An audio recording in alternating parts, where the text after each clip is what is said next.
ดอยน้อยพัฒนานะเจ้าได้เกินคะแนนเจ้าโอ้แล้วต่อไปเนาะก็เดี๋ยวอาจจะพูกอาจจะเหมือนจะคืนนะเจ้าเนาะแม่แม่บุญได้หนึ่งละแต่กี้เกิงอ่ะแม่บุญเนี่ยเจ้าครับมาละหนึ่งละแม่บุญ หนึ่งหอก ได้หนึ่งเสื้อกันแม่บุญแม่บุญได้หนึ่งสองเสื้อกั ได้ น หลายเกินแล้วเหรอ ได้หลายเกิงอ่ะนะแล้วก็ได้ห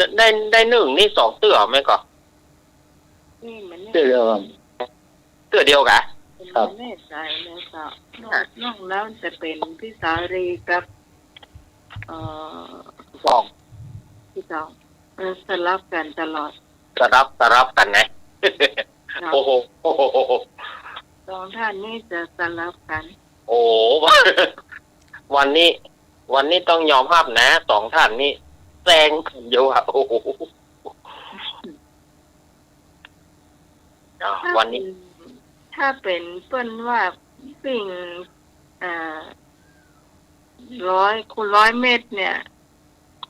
มันมากเลยเนาะ มันมากนะฉะนั้นคนศรัทธาญาติโยมที่เป็นโรคหัวใจนี่มาให้บดีจะไปฟ้อง อันนี้ยังช่วงแรกอยู่นะ พวกแรกอยู่นะ โอ้สุดท้ายยังเดือนก่อนเนี่ยปะทุก แต่ว่ามัน แล้วว่าสะสมทุกคะแนนทุกเดือนนะเจ้าเนาะ โอ้โหแต่ยอมรับนะยอมรับว่าญาติโยมแต่ละท่านเนี่ย ในการตายเพลงเนี่ยบ่น้อยหน้าจากกันบ่ได้คะแนนก็ตายบ่ได้คะแนนก็ถูกกันอยู่ โกตายบ่ได้โกตายเหมือน โอ้โห เนี่ย ม่วนแต่ตัวคืนน่ะเนาะ นักขนาดเลยคิดของทุกของอันนี้คือเราจะได้ความรู้ในตัวเจ้าเราสมมติว่าเราตายมาสัก3 คนแล้วพอไก่มี3ขยับไปเลยเจ้าขยับไปขอไข่เลย ขยับไปเลย ขยับไปเลย ทุกมาทุกเขาบอกว่ากัน แม่เพื่อฟุก เพื่อฟุก ถ้าไปตัวการ ไปเอาด้วยกัน มันก็ถึงได้แค่3 คนเอง ครับถ้าไปเอาถึงมดถ้ามันเต่าก็เต่าหมู่ แม่น ว่าจะให้เกิดทำ เต่าหมู่เอาปานกันเอาปานกันไปจะเอาข้อใดในวังก็ไก่ถึงงองูเนี่ย เจ้า เอาไปเลยอ แล้ว ย่าง ก็ นั้น ยังมีจอจานนะแม่จันทิพย์นี่ออกจอจานนะได้แน่น่ะเนาะ แม่นได้อยู่ไม่จันติบขณะว่าลองผิดลองถูกอะบอกหัวจะตายไปโอ้โหนักไทยแต่ละท่านนี่นะอาตมาขอชื่นชมนะชื่นชมทุกท่านนั่นแหละโอ้โห เจ้า สุดยอดไม่สมจบไม่ขายเนอะ โสมโสมงามหายไปทางใด แม่สมศรีสมวัดในเจ้าสงสัยอยู่เห็นสั้นหนึ่งในเจ้าอยู่ตั้งหนองพึ่งแต่ละปีโอ้ยแม่เพิ่นฟังอยู่ก่อนรู้สึกว่าเพิ่นฟังแฟนรายการท่านนี้มาเหมือนแล้วนะก็มาเหมือนนะ แม่น้องเห็นส่งไลน์มา ไม่จ่ายได้ไม่จ่ายท่านนี้ส่งไลน์ไม่ได้ละเพราะว่าอายุนักละ แม่ฟองนะแม่จันฟองละออเนอะฟองดอนเจ้ห่มลำปาง โอ้เจ้ห่มลำปางได้ฟังอยู่เจ้า ว่าเพิ่นฟังอยู่เพราะว่าอีแม่พังอยู่นะก็ใต้ปัญหาแม่แหละทุกประทุกจัง งานเพลงก็ได้ใต้ปัญหามากและก็ได้เจ้าเนาะ จันฟองละออเนอะ เจ้า ได้ยินแล้วถ้าว่าได้พังอยู่โทรมาเนอะ เจ้าต่อไปก็มีอาจารย์พันธุ์ก่อน นิมนต์พระอาจารย์นิพนธ์เนาะ แน่เลย นิมนต์ถามคำถามเนาะ ไปห้าเป็นมาเลย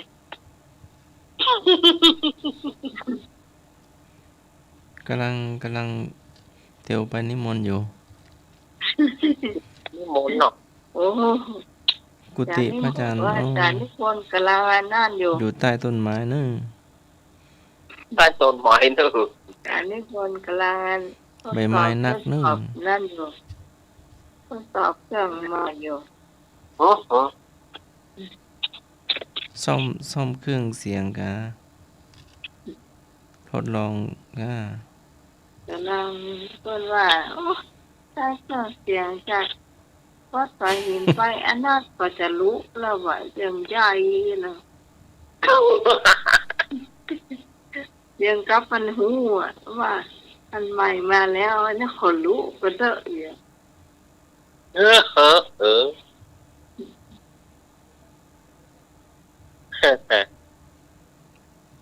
ก็นมัสการพระอาจารย์พระอาจารย์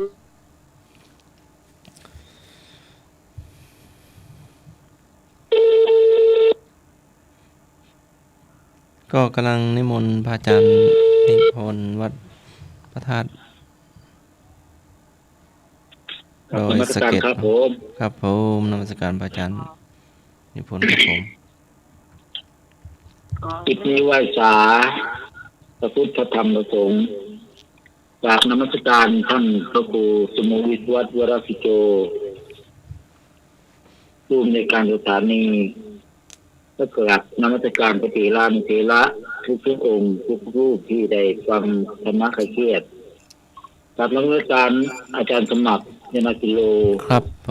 มการนมัสการพระอาจารย์ ส นิ วัส พน ดี ธ์ครับ สำเนียงรับ ครับผมนมัสการครับผม จะเจริญพรโยมที่สมัย อาจารย์นมัสการเจ้า เจริญพรโยมหน่วยครับผมการครับผมแล้วก็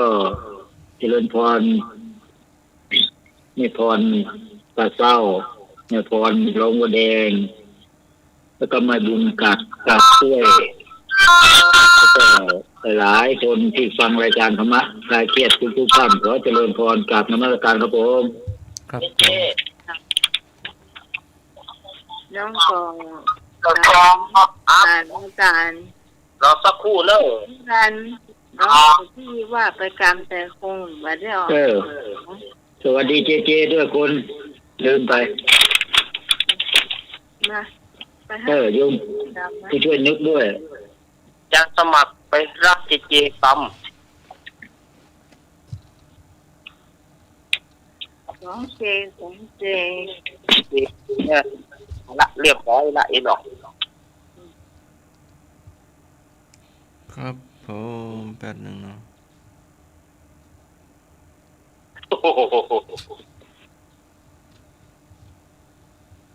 มารับเราได้เจ เยอะที่ เสียงอาจารย์นิพนธ์ก่อนดังต้อง ไม่รู้ครับผม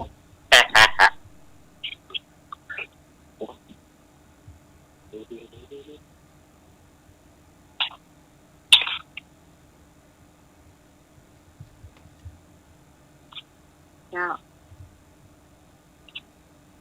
ดังได้กง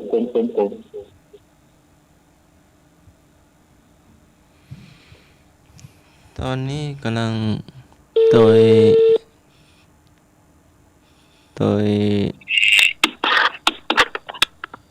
ครับ น้อยเจ ครับ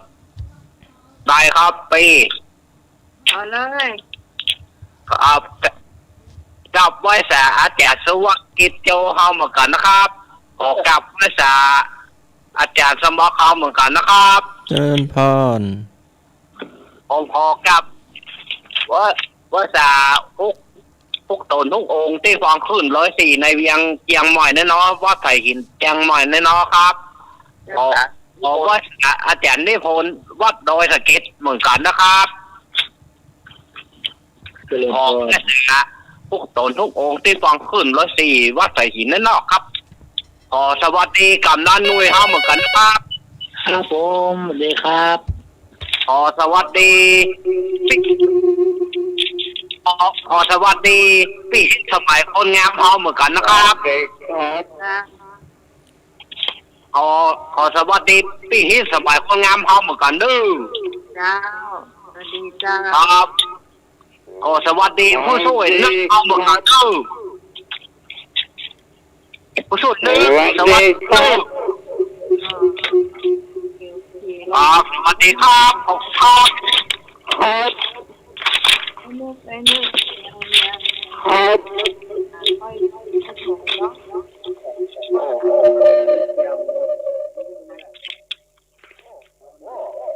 ขอโทษแต่คืนตัวนะครับแต่คืนนี้ฟังไม่ทันจบ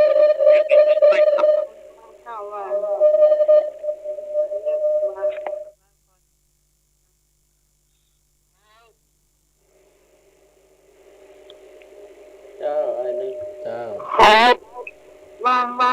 างก่อนต้องว่าคุณมันจะใจเวลาที่คนเสื้อถามให้คนไปถามปัญหาก่อนถ้าปัญหาเราเคยโทรมาเนาะเตรียมตัวกันหรือยังครับผมเรียบร้อยเนาะครับผมเตรียมตัววิ่งอ่ะไอ้อย่างย้ายเสียงอย่างเปิดกระดาษแผ่นกระดาษละอย่างเมื่อกี้ว่าไม่บุญ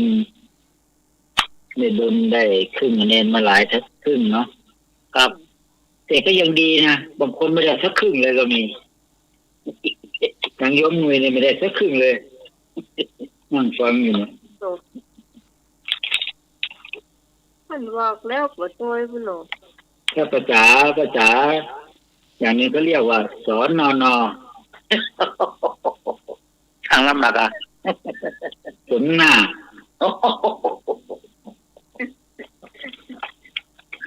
คนเราคือดาวสองเดี๋ยวก่อนกำลังเปิดก็ตื่นอยู่คำตอบเนี่ยมีแล้วคำถามนี่มีแล้วแหละแต่ว่าตอนที่จะบรรยายคำตอบนี่ยังหาอยู่มันเวลามันน้อยเนาะครับผมเยี่ยมครับงานหลายที่หลายทางเป็นร้อยเป็นผมให้ดีต้องใจเย็นไม่เป็นไรผมถวายเวลาให้ช่วงของผมวันนี้มันเป็นวันนี้ธรรมะเมื่อวานนี้อะไรนะเมื่อวานนี้พุทธประวัติเนาะครับผมเอางี้ดีกว่าเอาวันนี้ไม่เป็นไรธรรมะผมถวายให้เวลาขอบคุณสามเณร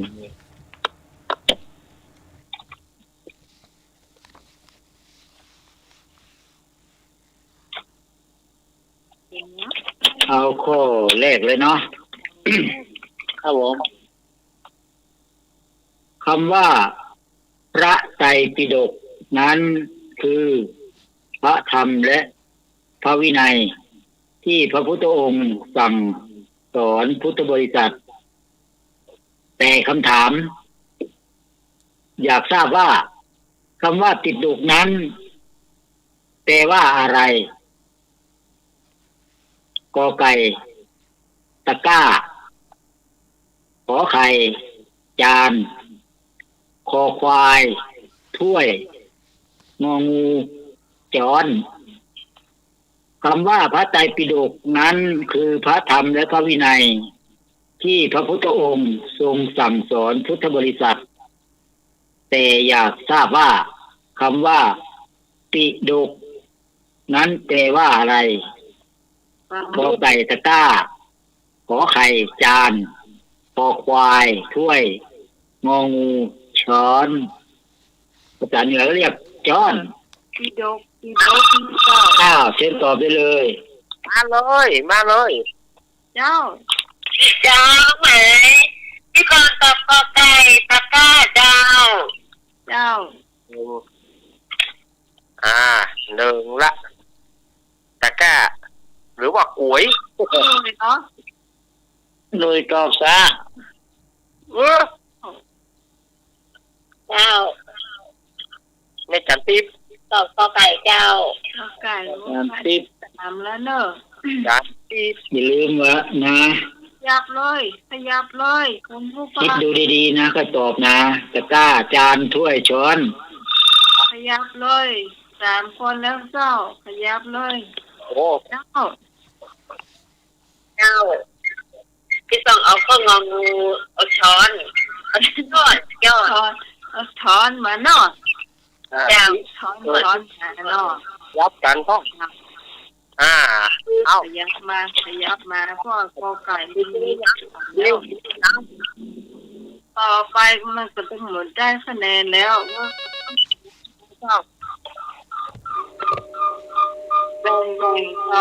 พี่กรณ์เอาข้าวขอไข่จ้าน้องไม้พี่กรณ์ขอไข่จ้าเพราะไม่มีคนเอาจ้าเอาจานเจียวหยังใช่เจียวหยังคอควายครับเอาเนาะคุยข้อควายเด้อครับควายด้วยคอควายใส่แน่ครับผมเมื่อวานนี้จีได้สักคะแนนหรือเปล่าเมื่อวานนี้ไม่ได้ไม่ได้เมื่อวานไม่ได้นะสัญญาณตอบรับไม่ได้จับตัวคำถามต้นหน่อยก็ได้เนาะคำว่าพระไตรปิฎกนั้นคือพระธรรมและพระวินัยที่พระพุทธองค์ทรงสั่งสอนพุทธบริษัทแต่อยากทราบว่าคำว่าปิฎกนั้นแปลว่าอะไรก็ไก่ตะกร้าขอไข่จานคอควายถ้วยงองูจ้อนมาเจ้ามาป้าสุรีแอมป้าแม่บัวเขียวมาเลยเจ้าบัวเขียวแม่นวลยายแดงแม่นวลเจ้าแม่นวลปลาแดดร้อนใสเนอะหายไปเนอะนวลนี่รับปุ๋ยกับตะกร้านี่เหมือนกันก่อนมันก็คล้ายๆกันมันก็ตระกูลเดียวกันนั่นแหละตะกร้านี่ถ้าจะเป็นซ่าก้าครับจะว่าซ่าก็ได้แต่เขาก็เรียกทางเหนือเขาเรียกกันนะปุ๋ยนี่มันเป็นเข่งไม่ใช่เหรอปุ๋ยใหญ่ปุ๋ยก็อีกอย่างหนึ่งเข่งก็อีกอย่างหนึ่งมันก็ไอตระกูลเดียวกันนั่นแหละครับผมอัสมาตอบย่ามมันมามีเนี่ยอะไรก็ตอบย่ามดีว่ะว้าว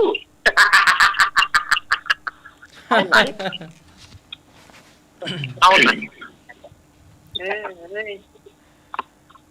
ถ้าท่านสมัครตอบย่ามอย่างเราจะอังกฤษเจ้าไหมเจ้าจะไม่เดี๋ยวเอาอย่างดีเนี่ยมีอย่างมันจะไปหมดแล้วไม่บุญเจ้ามีตะกร้ามีจานมีถ้วยมีช้อนจะเอาไหนใส่ไปเลยไม่บุญเอาไปเลยถ้วยน่ะใส่ไปเลยโถ้วยมี2 คนแล้วนะเจก็เอาถ้วยไม่ใช่เหรอใช่ถ้วยน่ะเจก็เอาถ้วยนะครับแมนช้อนก็มีแล้วถ้วยก็มีแล้วจานยังไม่มีเนาะ การมีที่สาวกรกมล นั่นพี่กรกมลนั่นเหรอ ขอใครแล้ว ครับ จานตะกร้าก็มีแล้ว3 คนเนาะ ครับผม ครบทุกข้อแล้วนี่ ครับ สวัสดีเจ้า ขอแล้วเนาะเจ้าครับ เจ้าไปตรงที่ตองเนาะ เจ้าเยอะเยอะได้ทุกอย่าง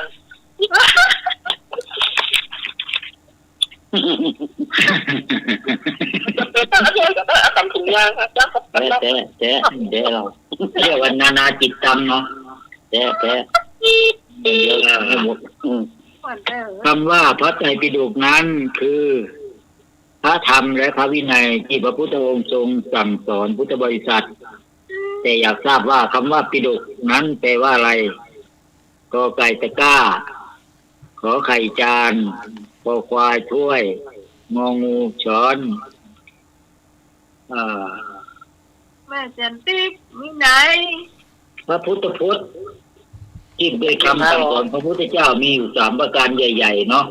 เขาก็เรียกว่าพระไตรปิฎกแต่คำว่าปิฎกนั้น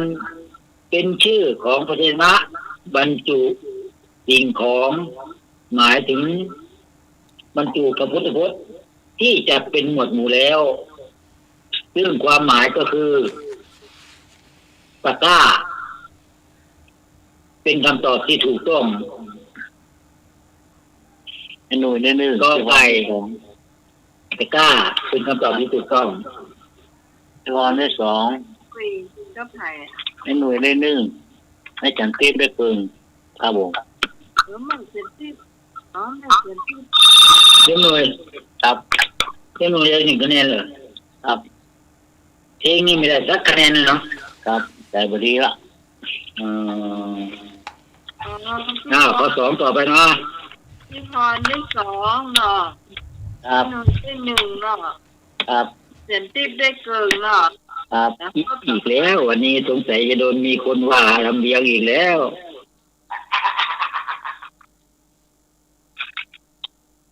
คนนี้ง่ายที่สุดแล้วคำว่ามูลกรรมฐาน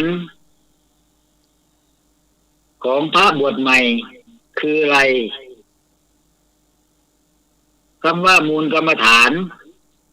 ของพระบวชใหม่คืออะไรกอไก่โลภะโทสะโมหะขอไข่ผมขนเล็บฟันหนังข้อควายศีลสมาธิปัญญางองูอนิจจังทุกขังอนัตตามูลกรรมฐานของพระบวชใหม่คืออะไรกอไก่โลภะโทสะโมหะขอไข่ผมขนเล็บฟันหนังข้อควายศีลสมาธิปัญญางองูอนิจจังทุกขังอนัตตาตอบได้เลยอันนี้ก็บ่ยากเจ้ามาเลยขอตอบของใครผมฟันหนังเอกเนาะครับผมขอไข่มี2แล้วเนอะขอไข่มี2ครับเจ้าโอ้โหพี่กรก็จะตอบขอไข่เหมือนกัน3จ้าขอไข่เนาะจ้าขอไข่ครบ3ขยับเจ้าไม่กันเต้นเอาโกแล้วเจ้าโอ้จัดติ๊บเจ้าพี่ต้องเอางองูเหมือนแม่จัดติ๊บนะเด้องู2ละเจ้า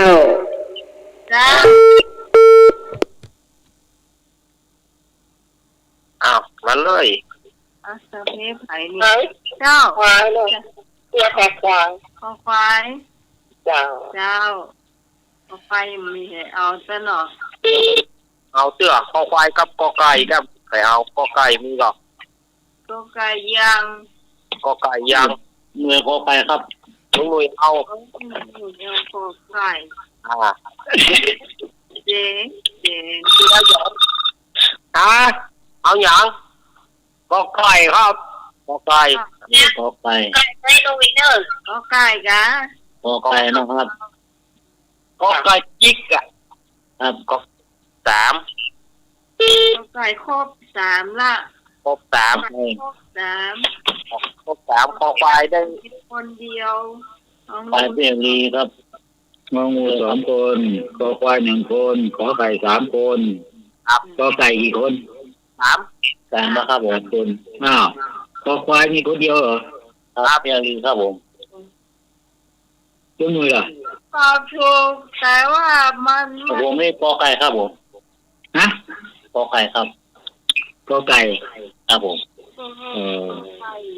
ขอไก่4 คนแล้วนะ3มากอ่ะ 3กะ มันมี3ครับผม3 คนครับนี่ผมเดี๋ยวเลยเนาะเพื่อไม่เป็นการเสียเวลาครับเวลาเราตั้งแต่มกราจนถึงเดือนธันวาปีนี้เนาะครับผมมูลกรรมฐานของพระบวชใหม่คืออะไรกอไก่โลภะโทสะโมหะขอไข่ผมขนเล็บฟันหนังคอควายศีลสมาธิปัญญา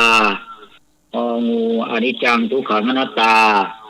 สามเณรลักษณ์ตอนเข้าบวชใหม่ๆท่านพระอุปชาเขาจะว่ายังไงสอนมูลกรรมฐานต่อไปนี้สามเณรลักษณ์เขาบอกเลย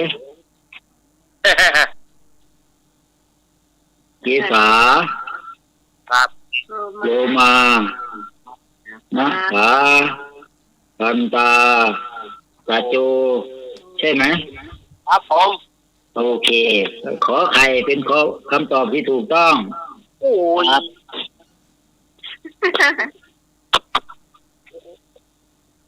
แต่ตอน ขอ นี้ ไข่อาทิตย์ ให้หน่วยจับไข่นะ ผมก็ไก่มีโยมพรแล้วก็อีก2 คนใครพี่สาวคน เอกกับอักรไอเอกพี่สาวคน โยมเอกคนแรกนี่เนาะ สาวคนที่2พี่สาวคนกมลคนที่3คนพี่ ที่ พรได้2 คะแนน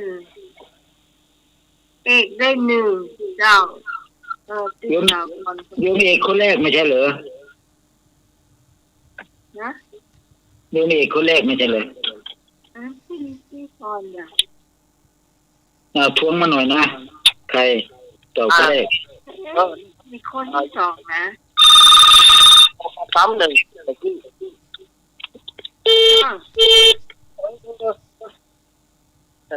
เอาของไผ่ประทุกทวงมาตำเนิน031205205ก็เสียงหมายเรียงพอเนี่ยคือพี่พรมาก่อนเจ้าน้องไหมพี่พรได้เอกอันพี่กรกมลที่3เจ้าพี่บอกพี่พรเล็บที่2ไอเอก1ที่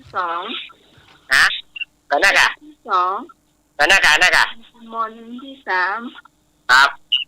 จ้าโยมเอกโยมพรโยมกรกมลใช่ไหมครับผมโอเคปัญหาข้อที่3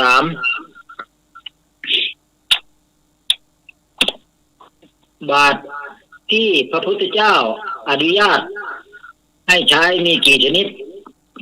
กอไก่2 ชนิดขอไข่3 ชนิดคอควาย4 ชนิดงองู5 ชนิดไม่ยากเลยรีบตอบบาตรที่พระพุทธเจ้าอนุญาตให้ใช้มีกี่ชนิดกอไก่2 ชนิดขอไข่3 ชนิดคอควาย4 ชนิดงองู5 ชนิดตอบได้เลยตะวันน่ะเจ้าก็ไหนพี่ต๊อบตอบกอไก่ได้เจ้าบางทีนะอาจารย์พี่คนเอกมาที่2เนี่ยก็กำลังที่3เอกเนี่ยอาจารย์ครับผมมันอยู่ที่คนจดกันเองไม่ใช่อยู่กับคนถามเจ้าไปส่องเอาข้าวกอไก่เนี่ย2 ชนิด3เนาะ เจ้าก็ เจ้า ทั้งหมายเขาก็ไก่นะเจ้าก็ไก่ แค่นี้จ้ะสองนะ ฮะ สองสอง เจ้า สามสามสองเกียรีตอบสองพรตอบสองอย่างว่องว่องแว่งแว่งยัง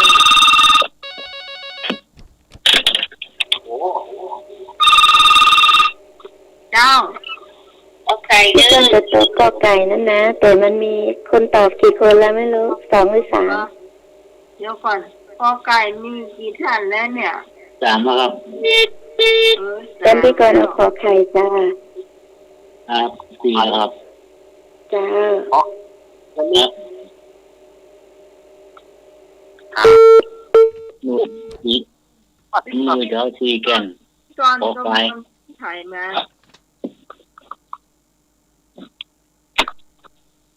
มีพี่พร พี่ตองไม่เอรีกรกมล พี่รีสุดนะ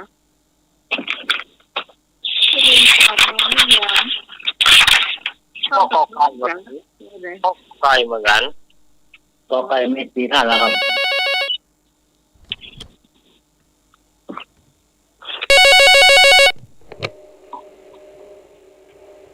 จ้ากอไก่มีหลายคนแล้วเอาขอไข่จ้ะ ขอไข่สำหรับย้ายถึงโมกัวมาขอไข่ จ้า ขนม นับไปของใคร ไอ้ยัง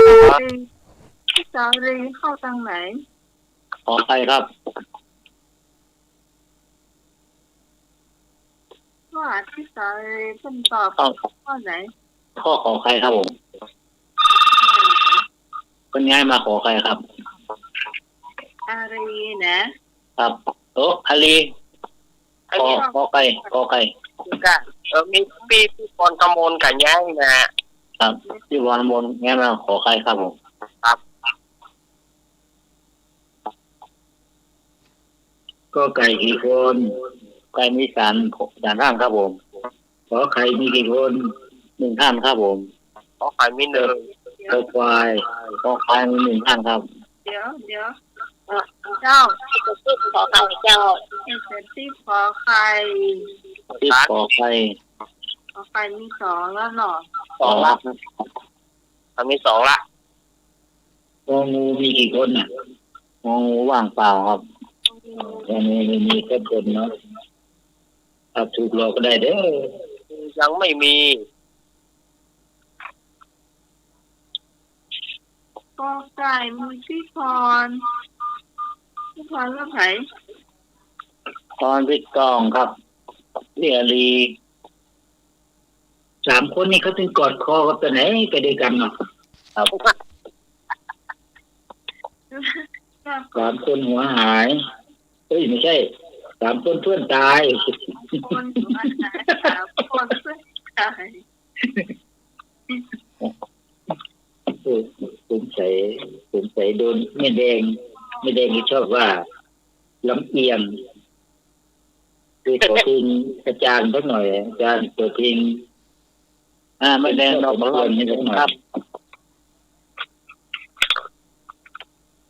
บาทที่พระพุทธเจ้าอนุญาตมีกี่ชนิดกอไก่2 ชนิดขอไข่3 ชนิด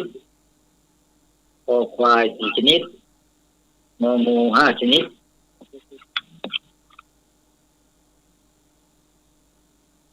จำเนี่ยรักว่ามีกี่ชนิดจำเนี่ยรัก รู้สึกว่าผมก็ไม่ค่อยมั่นใจเท่าไหร่นะครับ อันนี้ ก็แม่กันนี้ดำ 4 ชนิด บาทดำฮะแล้วก็บาทที่มันเป็นที่มันนั่งรักนะ ไปเลยเนาะเพื่อเป็นการเสียเวลาครับผม นะ บาทที่พระพุทธองค์ทรงอนุญาตมี1 บาทดินเผา 2 บาทเหล็ก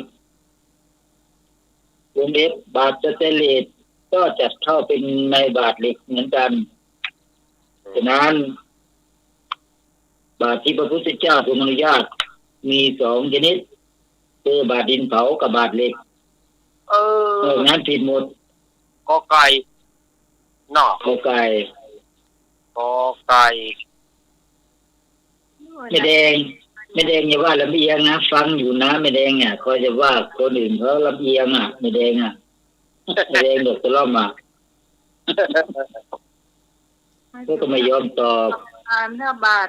ทเล็กนี่มันแปลงเนาะเขาก็เอาบาทสีดำๆก็ได้ก็นั่นก็ได้คะแนนบ้างเดี๋ยวบอลไม่บุญครับผมไม่ต้องเหรอไม่ต้องไม่บุญเนาะไม่รีครับอารีครับผม3 ท่านครับว่าเนี่ยพูดว่าถามเรื่องบาทอีกแล้วก็ต่อไปบาทที่พระพุทธเจ้าไม่อนุญาตมีกี่ชนิดกอไก่9ขอไข่10คอควาย11งองู12แล้วเนอะคุณผู้ฟังอันนี้ซับขาหลอกแน่นอนเจ้าอันนี้ห้ามใช้เมื่อกี้ใช้ได้คือบาทดินเผากับบาทเหล็กบาทที่พระพุทธเจ้าไม่อนุญาตให้ใช้มีกี่ชนิดตอบได้เลย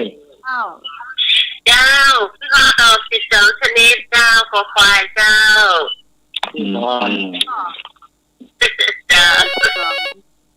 โอ้โหเจ้าที่สองก็เอาข้อควายเหมือนกัน2เนาะเจ้า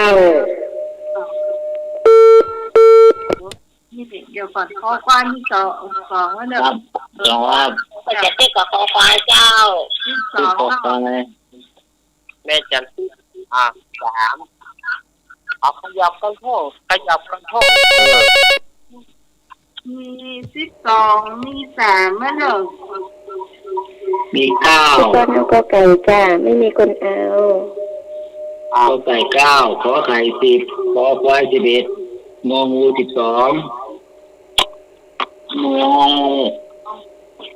คนตอบ12มี3แล้ว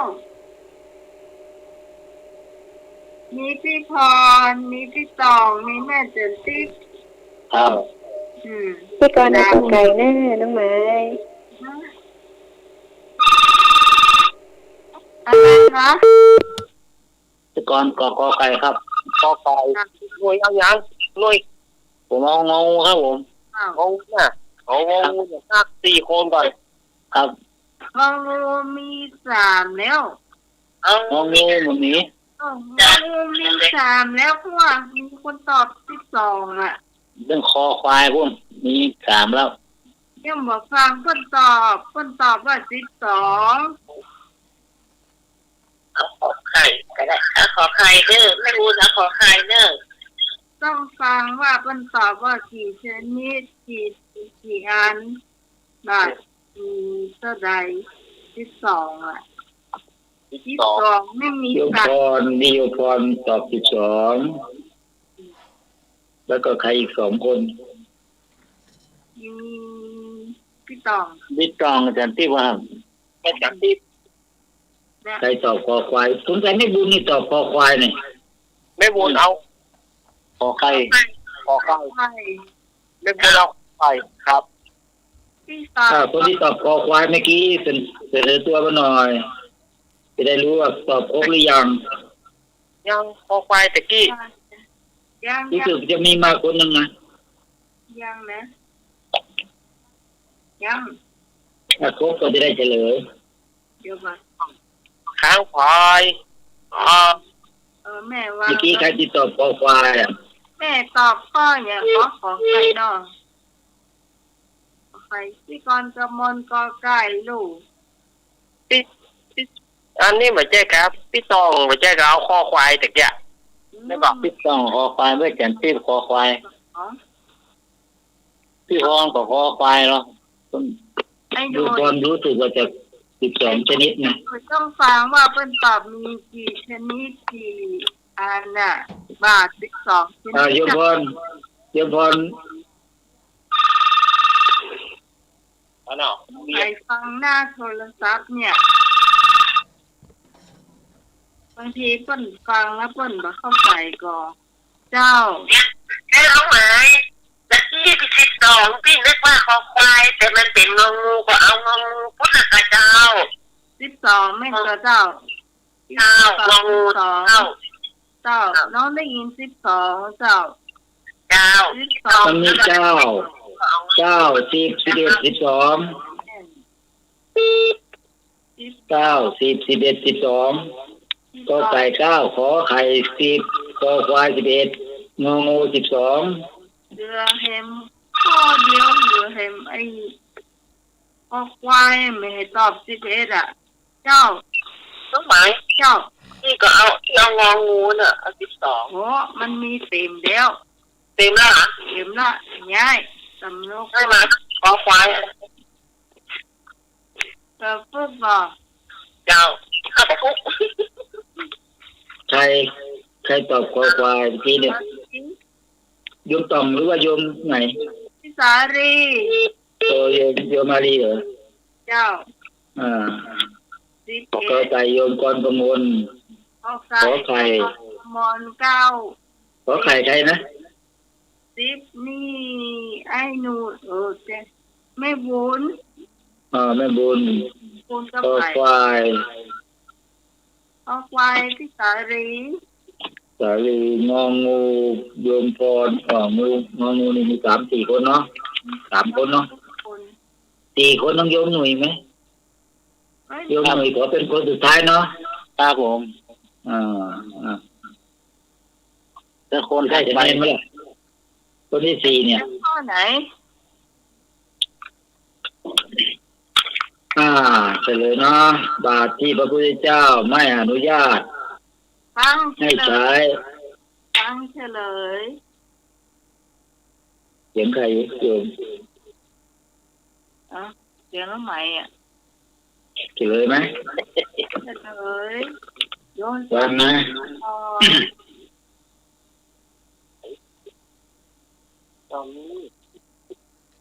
สำเนียงรักนับนะ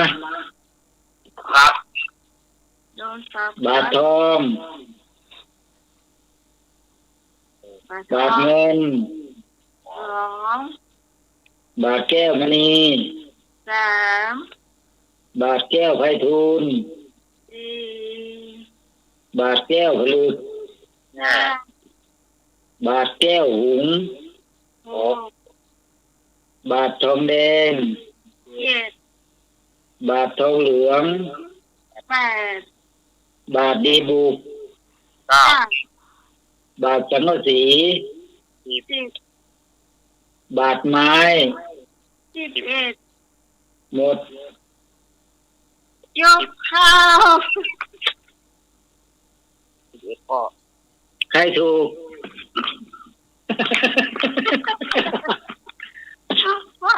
ตอบข้อ12ไม่ได้มาตอบคอควายมันถูกคอควาย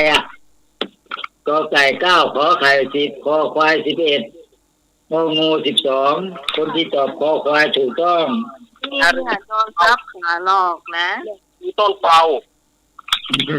โยมาลีถูกต้องได้คะแนนคนเดียวเลยเนาะคนเดียวเจ้าเพราะว่าจะตอบว่า11เนาะ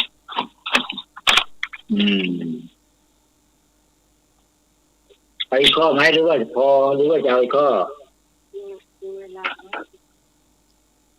หมดเวลายัง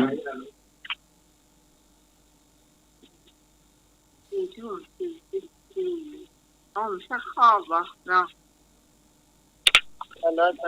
ถวายเวลาได้ผมไม่ได้เขียนเนาะเราเอาพุทธประวัติอีกสักข้อเนาะต่อจากเมื่อวานนี่เนาะแก้ความนั่นบวกกันไปนิดหน่อยว่าเคินเนาะ พระเถระรูปใดที่ทำความเพียรโดยการเดินจงกรมจนเท้าแตกก็ไก่พระมหากัสสปะขอไข่พระโสพิตะคอควายพระโสลิวิสะ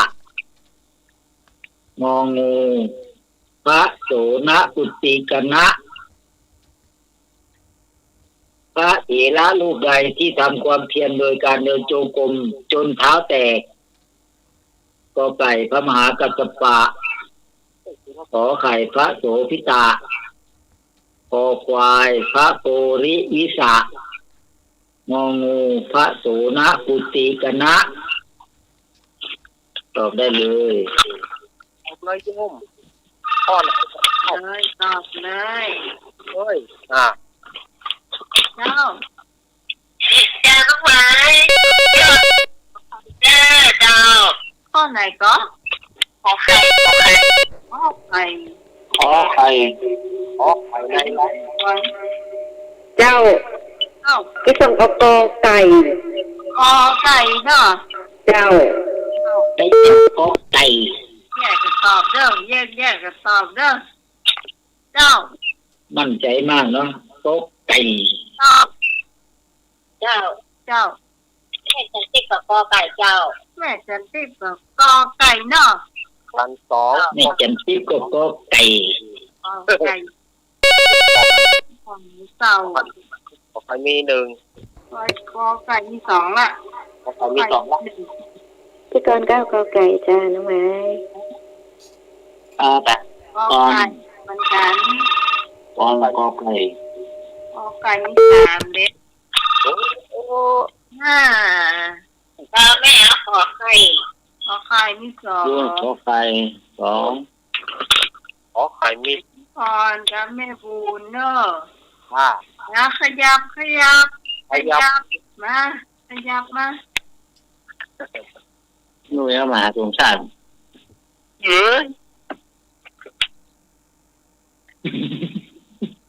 ียงไก่มาแถมนมมาแถมมาเลยเบียรีเราบองป้นวอดเนอร์อาจารย์สงสัยจะป้นวอดนะวอดไหนป้นเตอะมา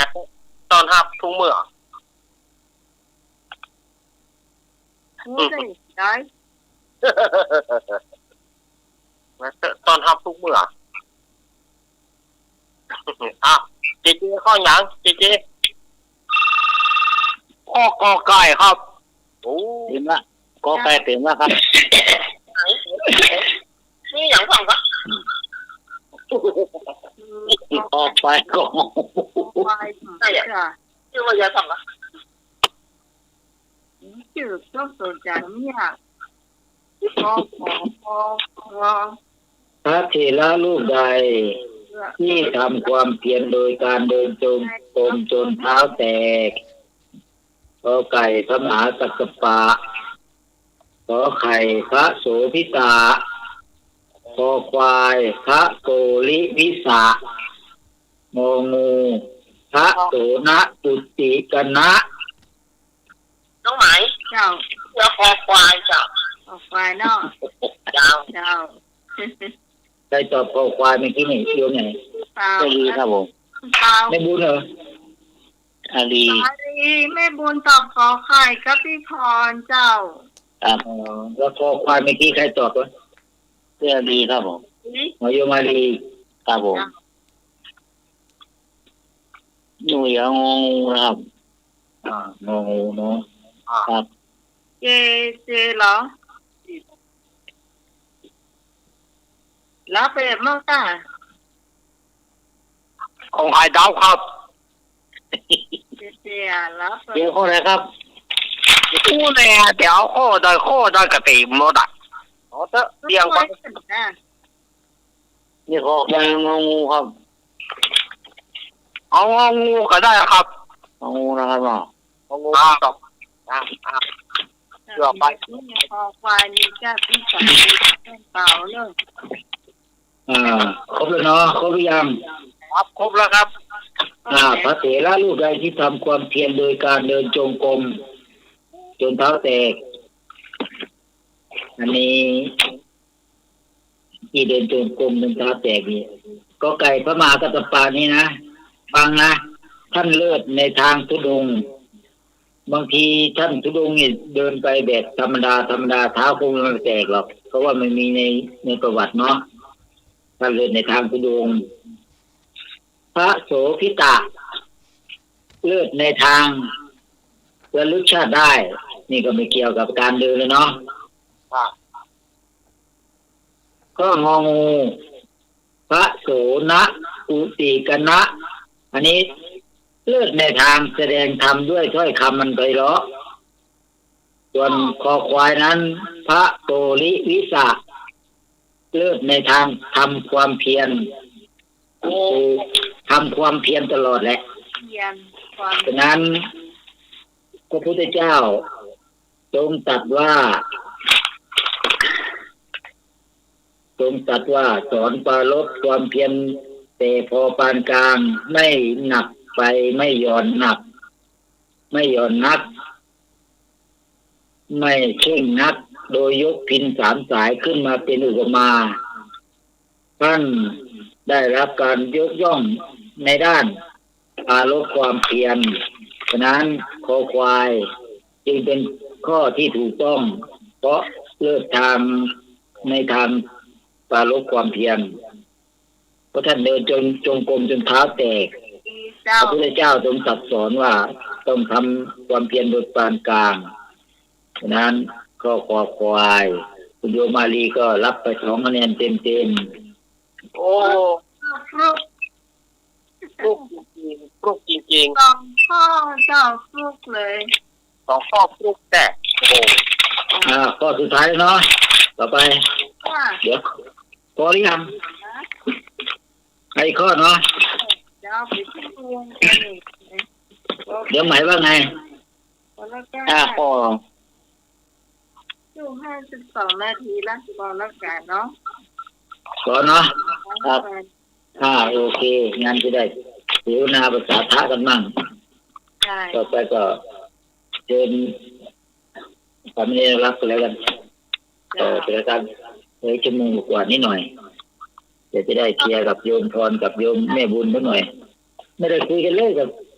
โยมบุญโยมพรนะคุยมากก็ไม่ได้เดี๋ยวเขาว่าลำเอียงอีกฟังอยู่นะไม่แดงไม่แดงรัตนาแกฟังนะแกเดี๋ยวก็มาทางหลังแกบอกว่าลำเอียงคือเจ้าลำเอียง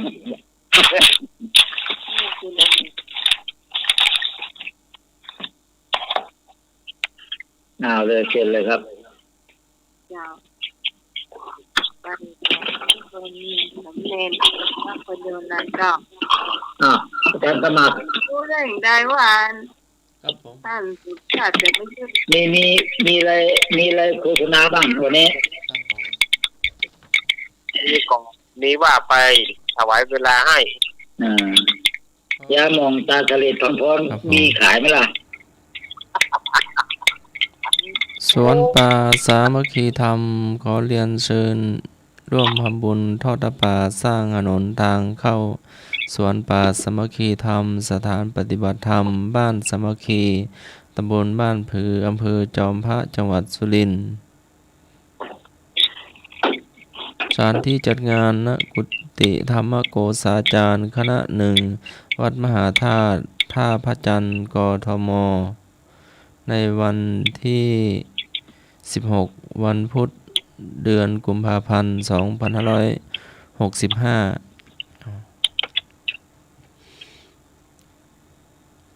ในประกาศข่าวของหาย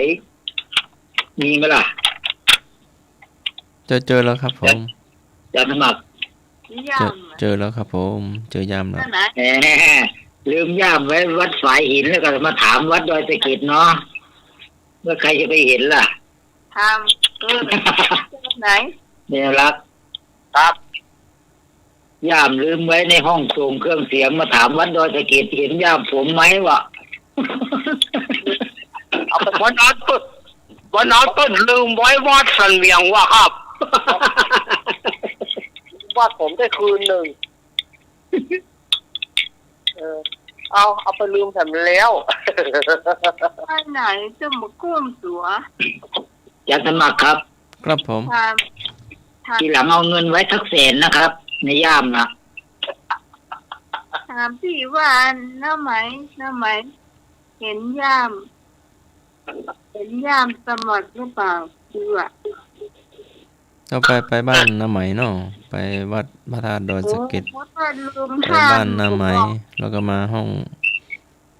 ถ่ายทอดส อัน ด นั้นขามารับผมมันไม่หายหรอก แต่ตอนขาไปส่งผมนี่แหละมันหาย ก็ แต่ตอนไปรับมันไปที่บ้านถึงวัดเลย จัดรายการตัวกัน แต่ว่าพระอาจารย์นิพนธ์น่าจะออกไปก่อนก็ออกจากห้องส่งท่านสมัคร ผม ก็ ก็ใจหายนะผมว่านึกว่าเงินอยู่ในย่ามเป็นแสนนะว่าจะหายทำไงเงินเป็นแสนเนี่ยที่ไหนได้มีแต่บัตรประชาชนกับบัตรนักศึกษาเนาะ ครับผม ได้ หนังสือสุทธิ ผมนึกว่า มันมีเรื่องหลอกกันเล่นสีเขาอาจจะบังตานิดๆหน่อยๆอาจารย์ธรรมะก็ไม่ต้องเป็นห่วงหรอกอุตส่าห์ไปแบบตอนเช้าไปบิณฑบาตก็เรียกคนไปมั่งโอ้สัพเพสัตตาสัตว์ทั้งหลายที่เป็นเพื่อนทุกข์ก็ว่ากันไปบางทีผีแถววัดสายหินก็อาจจะบังตานิดๆหน่อยๆก็มีแค่หยอกเล่นนะครับ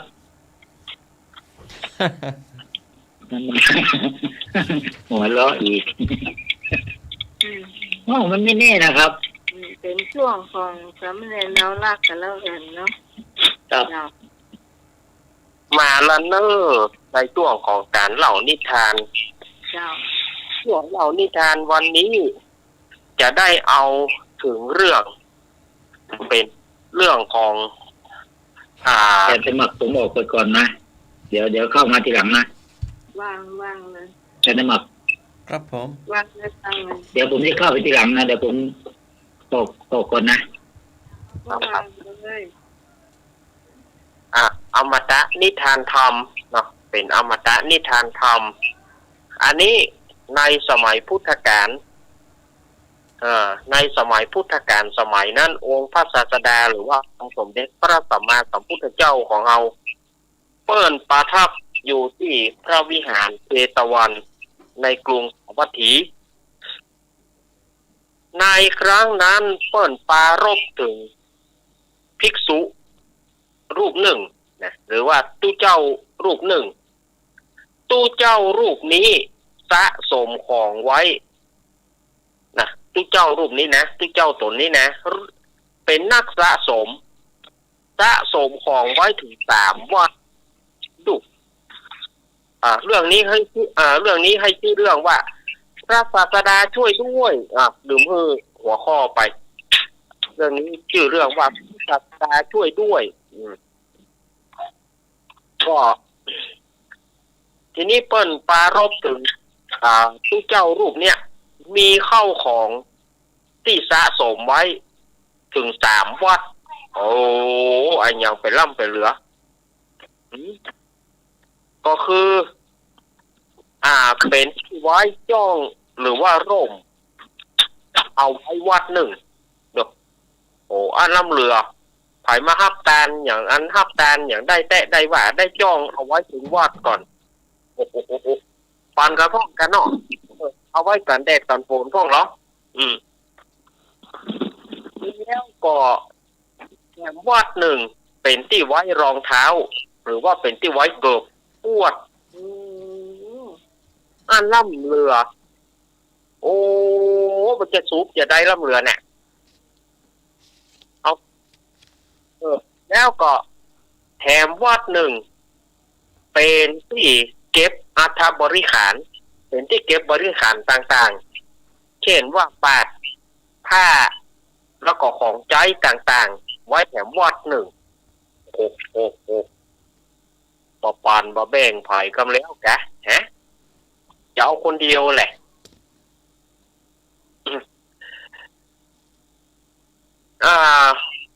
วันหนึ่งตู้เจ้ารูปเนี่ยก็บอกว่าเขาสะสมของไว้3 วัดละ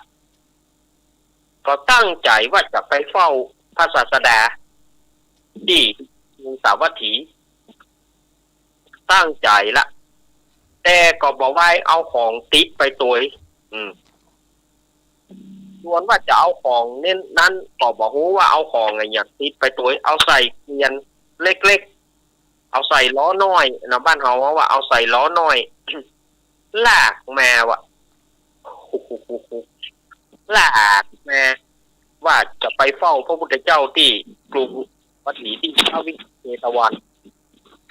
ขณะนั้นก็ไปถึงวัดน้อยแห่งหนึ่งเนี่ยตู้เจ้ารูปนี้นะเดินไปถึงวัดน้อยแห่งหนึ่งก็เกิดสะดุดเพราะว่าหญ้าปอนหน้าแข้งหญ้าคัดปอนหน้าแข้งเมื่อหญ้าคัดปอนหน้าแข้งก็ทำให้ตู้เจ้ารูปนี้สะดุดเต่าลงหกล้มเต่าตู้เจ้ารูปนี้ก็บอกว่าเอามาสะดุดเต่าที่นี่แสดงว่าในวัดน้อยเนี่ยต้องมีของดีอะไรอย่างสักอย่างถ้าบ้านเอาบะเต้าคนที่เขาจะต้องไปที่วัดน้อยแห่งนี้เพื่อได้อะไรอย่างเพื่อจะเอาไปเฝ้าพระพุทธเจ้าแห่งครั้งหนึ่งจะเอาให้อยู่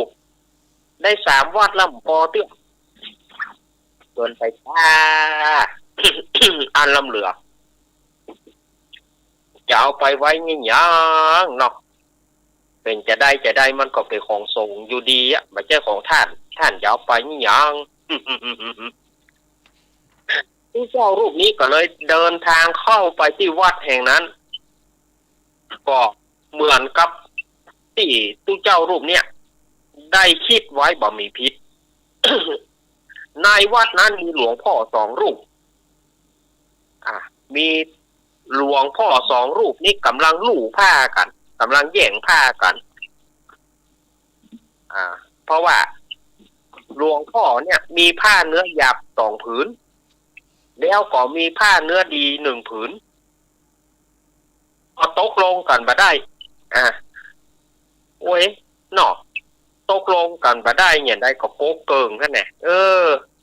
มันตกลงกันมาได้กับคนเกิงนั่นแหละว่าโมดท่าเนาะไปลู่กันยังหลวงพ่อ2 รูปนี่ก็ได้โอ้นั่นก็จะเอาผ้าเนื้อดีคนนั่นก็จะเอาผ้าเนื้อดีผ้าเนื้อหยาบเบาลู่กันตกลงกันมาได้ของผมอันนี้ของผมต้องได้นี่ก็ผมต้องได้พอดีว่าตู้เจ้ารูปนี้ก็เข้ามาหาบอกไหว้สาหลวงพ่อนี่อย่างกันในประเดี๋ยวนี้ โอ้ท่านเป็นตุลาการแม่นก็ท่านเป็นตุลาการแม่นก็ขอตัดสินให้ผมกำนี่อย่างก็ผมเขาเนี่ยตกลงกันบ่ได้เพราะว่ามันมีเนื้อผ้าเนื้อดีมีผืนแล้วผ้าเนื้อหยาบมี2 ผืนผมเขาตกลงกันบ่ได้ท่านเป็นตุลาการวินิจฉัยให้กรรมตัดสินให้กรรมอีกจะให้ผมเป็นผู้วินิจฉัยบ่จะให้ผมเป็นผู้ตัดสินแม่นก็แม่นครับ ขอถ้าบ่อ่านนี่ผมเขานี่มันบ่ฮู้จบฮู้สิ้นน่ะอยู่ดีๆก็ปั่นกันมันแล้วมันหลอดก็เอาผ้าเนื้อหยาบไป2 โคนผืนผ้าเนื้อดีก็โป๊กเกิงนั่นก็ได้แล้วเนี่ยแต่งไปหาตุลาการแต่งหัวหมออย่าลูกว่าจะเอาอย่างไรก็จะเอาผ้าเนื้อดีนั่นนะตู้เจ้ารูปนี้ก็เลยบอกว่า เอาอย่างอี้มานี่เอาผ้า3 ผืนวางไว้วางไว้นี่หลวงพ่อรูปนี้เอาผ้าเนื้อหยาบผืนนี้ไปหลวงพ่อรูปนี้เอาผ้าเนื้อหยาบผืนนี้ไปส่วนว่าผ้าเนื้อดีนี่ผมเอาเพราะว่าผมเป็นผู้ตัดสินผมเป็นตุลาการเป็นของผมชอบล้ำหอกหลวงผ้ารูปนี้ตู้เจ้ารูปนี้ก็เลยบอกว่าอันนี้ผ้าเนื้อดีนี่เป็นของผมเพราะว่าผมเป็นผู้ตัดสินผมตัดสินแบบยุติธรรมแล้วนะ ไปแล้วเนอะวะไปแล้วก็เตียวออกวัดไปลากเกวียนเล็กๆลากล้อน้อยไปตัวเจ้าสองรูปก็ได้ก็พอโอ้เอาแล้วยุ่งแล้วได้ความละทุกเจ้านี่เอาผ้าเนื้อดีไปเอาผ้าเนื้อหยาบมือเอาบัดยอมแหละบัดยอมทุกเจ้ารูปนี้ไปทางใดต้องตุยขึ้นได้ต้องตุยขึ้นได้ทุกเจ้าสองรูปหลวงพ่อสองรูปก็เลยโล่นตุยตุลาการขี้โกงหยุดก่อนแต่ทุกเจ้ารูปนี้กับใบยุดไปติ๊กๆจนถึงจนถึงพระวิหารเชตวันหลวงพ่อสองรูปนี่ก็โล่นตัวอิดก็อิดโล่นไปจนถึงที่ไปจนถึงพระวิหารเชตวันไปถึงก็ไปเอิ้นโวกเวกกันตู้รูปนี้มาก่อนตู้ขี้โกงตุลาการขี้โกงเนี่ยตู้รูปนี้มาก่อนมาอู้กันก่อนในครั้งนั้นองค์สมเด็จพระสัมมาสัมพุทธเจ้าเปิ้ลกำลังเทศนาธรรมก็ได้ยินเสียงโวกเวกได้ยินเสียงโวยวายก็เลยบอกพระอานนท์รับสั่งให้พระอานนท์ว่าอานนท์เธอจงไปดูเหรอว่าไผ่มาเดือดนี่พระอานนท์ก็เลยเข้าไปหาแล้วว่าหลวงพ่อสองรูปมาด้วยเหตุอันใดโอ้บ่ไหวละมีทุกเจ้ารูปหนึ่งมาแบ่งผ้าบะเต้ากันส่วนแบ่งไม่เป็นธรรมเดี๋ยวนี้ผมต้องมายอมเนอะ พระศาสดามีไหนพระศาสดาช่วยด้วยพระอานนท์ก็เลยบอกว่าตอนนี้พระศาสดากำลังเทศธรรมบอกท่านบอกควรเสียงดังบอกควรโวกไว้ท่านออกไปก่อนโอ้ออกไปบ่ได้ผมเขาต้องเข้าเฝ้าบัดเดียวนี้ขอท่านผู้อุปถากหรอคือแกบอกจักอานนท์จ้ะท่านผู้อุปถาก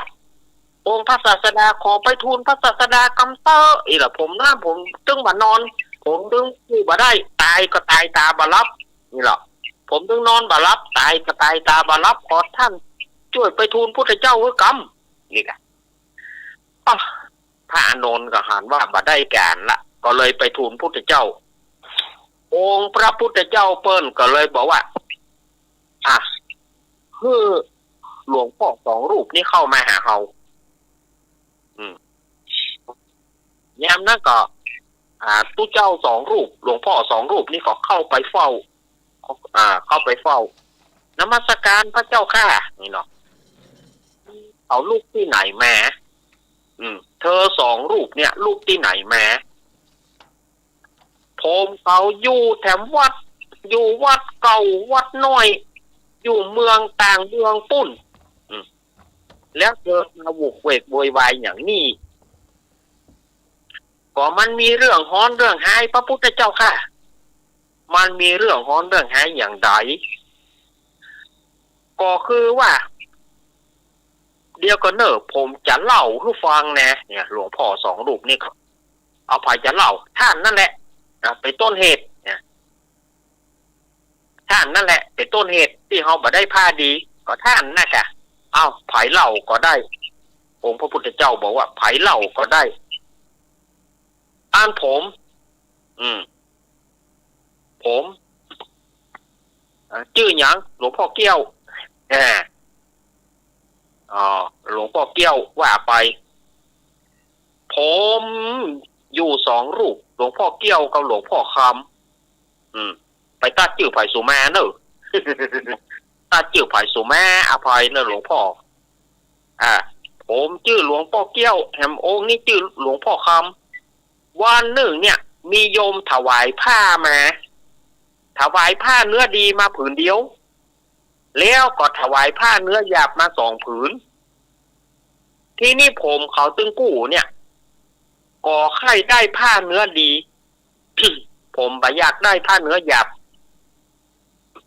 ก็เลยลู่กันตกลงกันบ่ได้หลวงพ่อคำก็จะเอาผ้าเนื้อดีผมก็จะเอาผ้าเนื้อดี ฉะนั้นในขณะนั้นก็มีตู้เจ้ารูปหนึ่งซึ่งกหาเข้ามาเนี่ยหลากล้อน้อยมาตัวเหี้ยกหามานี่ตู้เจ้ารูปนี้มาฮับเป็นตุลาการตัดสินคดีให้ผมเขาตัดสินความให้ผมเขาก็โดยการเอาผ้าเนื้อหยาบ2 ผืนโจ่งให้ผมเขาคนละผืนหลวงพ่อเกี้ยวเอาไปผืนหนึ่งหลวงพ่อคำเอาไปผืนหนึ่งส่วนผ้าเนื้อดีนั้นผมเป็นตุลาการผมเป็นผู้ตัดสินผ้าเนื้อดีนี่ควรเป็นของผมแล้วก็ถือผ้าเนื้อดีไปเนี่ยมาในพระวิหารเจตวันเนี่ยผมเขาจึงไล่ติดแม่อันละขนาดเท่านะไล่ติดเปิ่นนะมันน้ำตาลแต่นะผมเขาก็เลยไล่ติดมาเนี่ยแล้วผมก็เลยมาเฝ้าพระศาสดาองค์มาเฝ้าองค์สมเด็จพระสัมมาสัมพุทธเจ้าบัดเดียวเนี่ยพระเจ้าค่ะเมื่อนั้นองค์สมเด็จพระสัมมาสัมพุทธเจ้าเพิ่นก็เลยว่าดูก่อนภิกษุถึง2 รูปเธอเสียท่าผู้เจ้ารูปนี้บาดใจในจัดนี้ในจัดก่อนเมื่อเธอ2 รูปเนี่ยเกิดเป็นนาคก็ลู่ป่ากันต่างฝ่ายต่างจะเอากำนักก่อนในที่สุดก็เสียท่าผู้เจ้ารูปนี้มาแล้วพระพุทธเจ้าเปิ้นอู้แต่ยะแล้วเปิ้นก็เงียบไปยามนั้นหลวงพ่อทั้งสองก็เลยทูลอาราธนาองค์สมเด็จพระสัมมาสัมพุทธเจ้าคือเทศนาเล่าในอดีตจากทุกฟังฟังเนออีหรอองค์สมเด็จพระสัมมาสัมพุทธเจ้าก็บอกว่าฟังเนอภิกษุถึง2 รูปเธอจงฟังนี่ในอดีตการเมินมาแล้วในครั้งนั้นก็ยังมีนาคกินป่านะแต่อาตมาก็บอกว่าตัวมันเป็นจะได้เนาะนาคกินป่าเนี่ยยังมีนาค2 ตัวเป็นเปื้อนฮักกันอยู่กินด้วยกันอยู่กินตีเดียวกันนะวันหนึ่งนาคตัวหนึ่งก็ไปไปซ่อหาป่าก็ไปใส่ป่าตะเพียนตัวใหญ่ก็ลงท้องเปื่อนมาบอกว่าเปื่อนเขาได้อาหารแล้ว เขาได้อาหารแล้วท่านมานี่ก่อนนาคแถมตัวหนึ่งก็เลยมาก็ป้าว่าหูไปป้าใส่ปลาตะเพียนตัวใหญ่ปลาตะเพียนตัวบัดใจน้อยๆด้วยปัญญาของนาค2 ตัวก็เลยปลากันแหม ปลากันแหมก็คือกาบหัวกาบหางมันจะตัวใหญ่หมอกใดบอกว่าแหมป่าขึ้นฟังในครั้งนั้นก็มีหมาจิ้งจอก2 ผัวเมียหมาจิ้งจอกผู้เป็นเมียนั้นกำลังท้องกำลังแมนลูกก็บอกกับผัวว่าสู่เหยป่อมันบาเดียวนี่ข้าอยากกินของสดนะ สู่ไปเซาะคือข้าได้ก่อนข้าอยากกินของสดถ้าข้าบ่ได้กินข้าจะตายวันเนี้ยได้กะแม่มันก็เดียวป่อจะไปเอามาฮื้อเดี๋ยวรับรองแป๊บเดียวนี่แหละป่อจะไปเอามาฮื้อนู่มันกะจ้างจ้างจ่านะหมา2 ตัวนี่นะหมาจิ้งจอกตัวนั้นก็เลยไปเสาะหาถ้าได้กินก็จะเอากินได้ปลาก็จะเอาปลาอย่างเงี้ยแต่พอดีก็ไปหันใส่นาค2 ตัวเนี่ยทุ่มเถียงกันเขาเอาเกิงนี้เกิงนั่นมันนักไปเขาก็แค่ได้ส่วนนักก็ลงตัวกันมาได้เถียงกันก็บ่ลงตัวเพราะว่าแบ่งป่ากันมาได้ในครั้งนั้นหมาจิ้งจอกก็เลยไปถามเอานาค2 ตัวมีอย่างกันฮะคบตายถึงกู้ดีกะ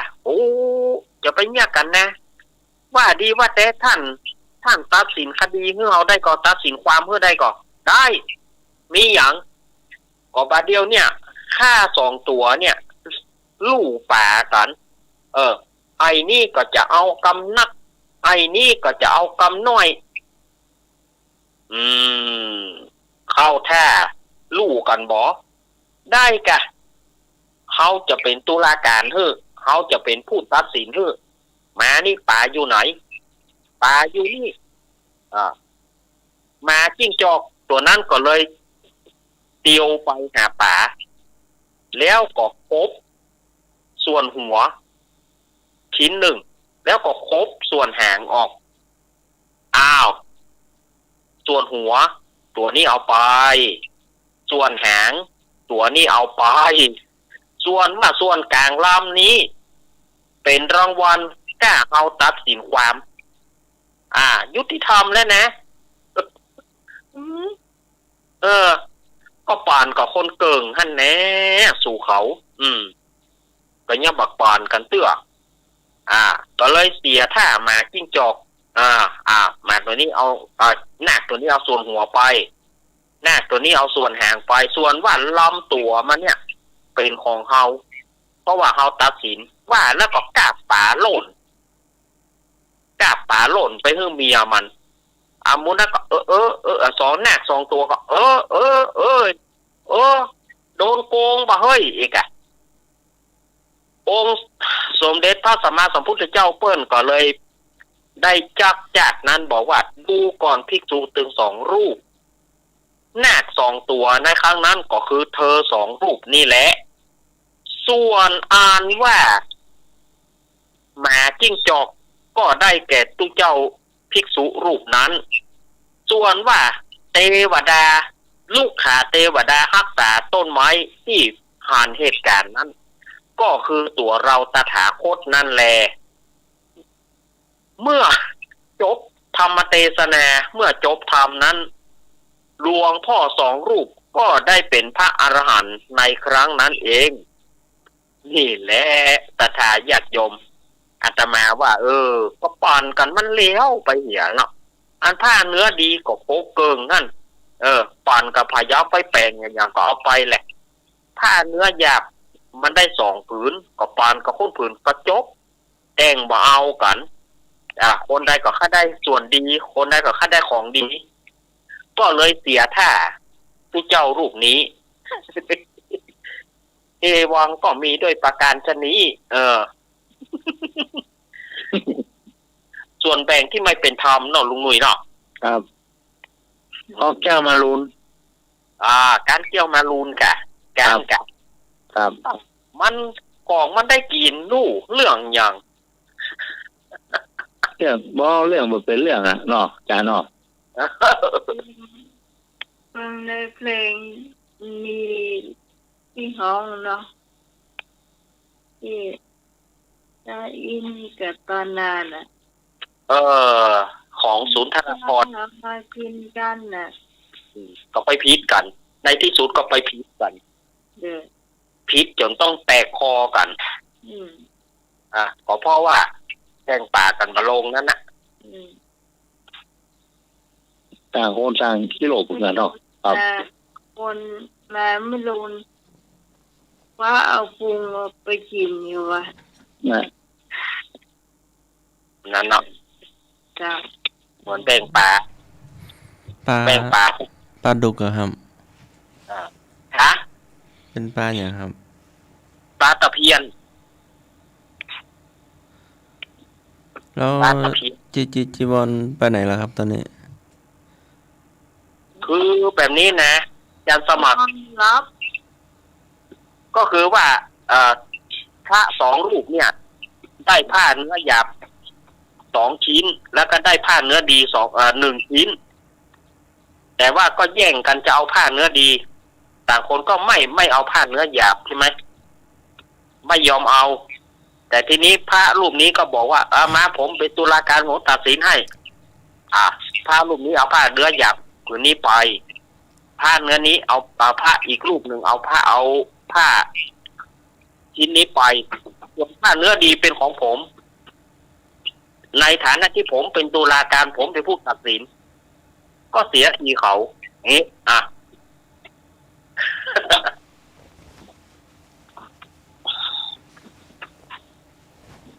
เข้าใจยัง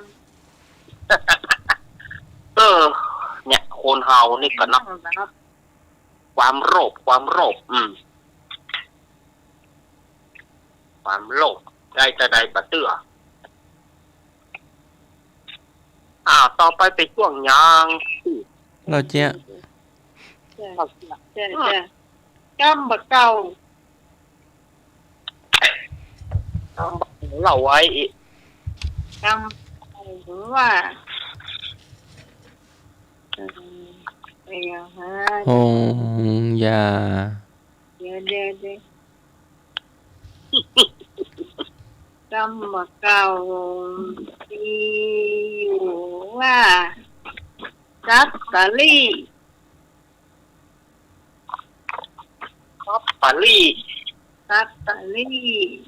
ซับปาลี่ซับปาลี่ มันมีความหมายถ้าแปลเป็นไทย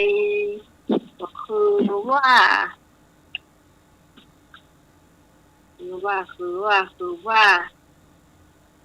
สับหลัก ซับ สิ้นปล้อน นอน พูดจา ลิ่งปลอกหลอกวง หลอกลวง มันมีในมันทั้งหมดอ่ะ มันหมดอะโอ้ยอย่างก็จับได้ เชื่อไม่ได้ซับปาลี่ซับปลอกซับปรับเนี่ยมันแปลได้หลายอย่างเนาะกำเดียวนะ กำเดียวนี่โอ้กำเมืองเขานี่มันแปลได้นักนะ มันแปลได้นัก อู้ยังวันนี้อู้อย่างวันผูกอู้ไปแหมยางวันเธออู้ไปแหมยาง ถ้าจะว่าไปลึกๆก็คือมันวอก ออกบอก ต้องว่าไป บอกนัก ว่าแต่ว่านั่น เจ้า ยังไง เจ้า มันลบล็อกแท็กล่ะ มันล็อกป๊อกแป๊กด้วย ปลอกปอกแปะ ฝนตก แต่สมมติว่าฝนตกอ่ะ มันลบล็อกแท็กอ่ะเขาทำไง แต่สมมติว่าฝนตกอ่ะ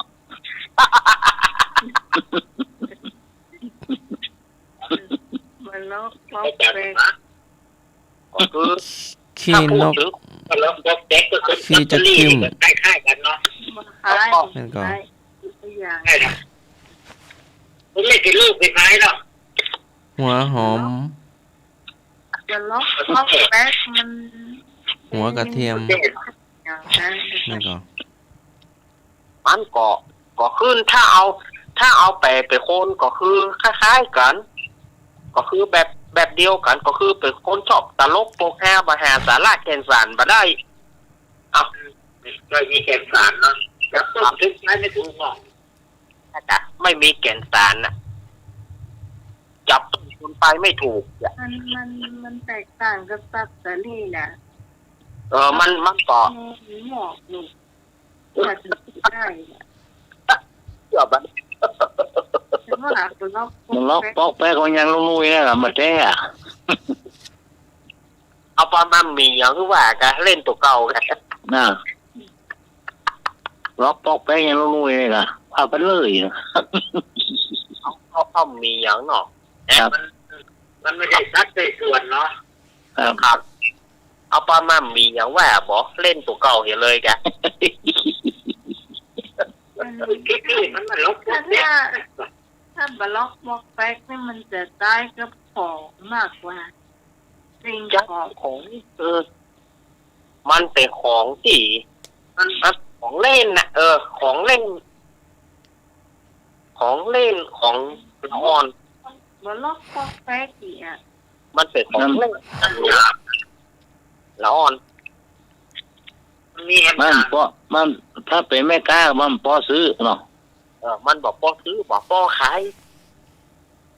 จะได้มันว่า ใช่เลยเนาะ ครับ ถ้าเป็น ผลพืชผักผลไม้ก็มันบะใหญ่แต่บะลำไยบะล็อกปอกแป๊กหน่วยก็บะดกเนี่ยพูดน้อยแต่คือเพิ่มได้ขวดพูดดื่มอ่ะก็ต้องตื่นบ่ละอย่างมะม่วงก็เหมือนกันนะเนี่ย มันบะเต้ เนี่ยอีกเนี่ยมันได้จ้ะมันน้อยบล็อกบอกแป๊ก ดอกนกมันหน่วยโบราณเพื่อนเนาะ จ้า ครับอันนี้คือความหมายบล็อกบอกแป๊ก นั่นเนาะเจ้ามาแปลเป็นผู้ฟังไม่ได้ผลมันเหลือก็เป๊กผลต่ำเลยเนาะ มันน่าเป็นเหตุมันใหญ่จ้ะ มันเป็นล็อกเป๊กได้ลูกอีน่ากะครับผม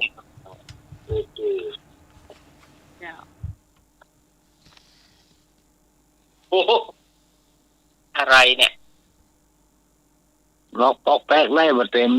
เม็ดมาเต็มหน่วยนะล่ะสอนจ้ะมันบาเต็มเม็ดบาเต็มหน่วยนะครับอันนี้ขายครัวหมูอ่อนนะล็อกปอกแป๊กเนี่ยมันก็เมืองแต่ได้หลายอย่างไงครับเอาของพื้นเมืองจริงๆอ่ะมันเอามาแปะได้หลายอย่างบางใช่เนี่ยใช่ขอจะตุปากนะไก่ปากยังมาล้ำมาเหลือไก่นั่นสมัครเหมือนกันนะปากนะไก่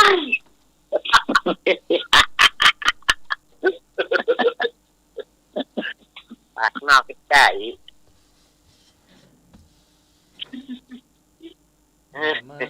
บามันคืออะไรบามันกำเมืองอ่ะบามันบาแก้วบาเกียว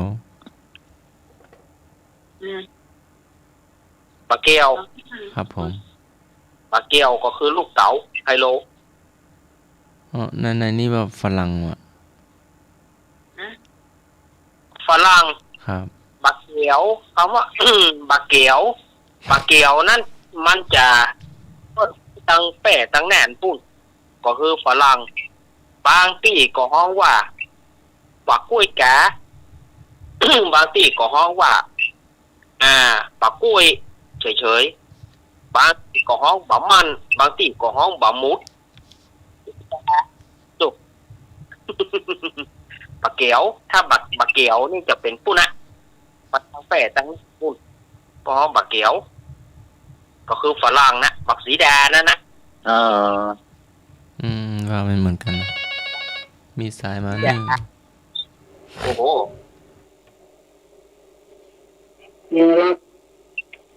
ครับจะเริ่มจะเกิมนี่หรอจะเริ่มจะเกิมเนี่ยครับนอนตื่นก็พอจะเริ่มจะเกิมก็แต่นี่คนน่ะกันไม่ใช่อาจารย์มักนะนอนตื่นใหม่แต่เดี๋ยวนี้เป็นอย่างมันจะเริ่มจะเกิมเนี่ย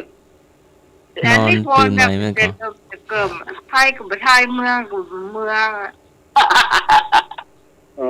จะเริ่มจะเกิมนี่เนาะหน้าตามันเป็นยังไงหน้าตาตื่นใหม่กะว่าแล้วก็ผมเป็นได้บางโหนะคิดอย่างก็ไม่ออกมาก็เป็นจะเริ่มจะเกิมในเนี่ยก็เป็นหูเดี๋ยวนี้เริ่มจามเริ่มอย่างนี้วุ้ดอ่ะเดี๋ยวนี้มันก็เริ่มจะเกิมในนั้น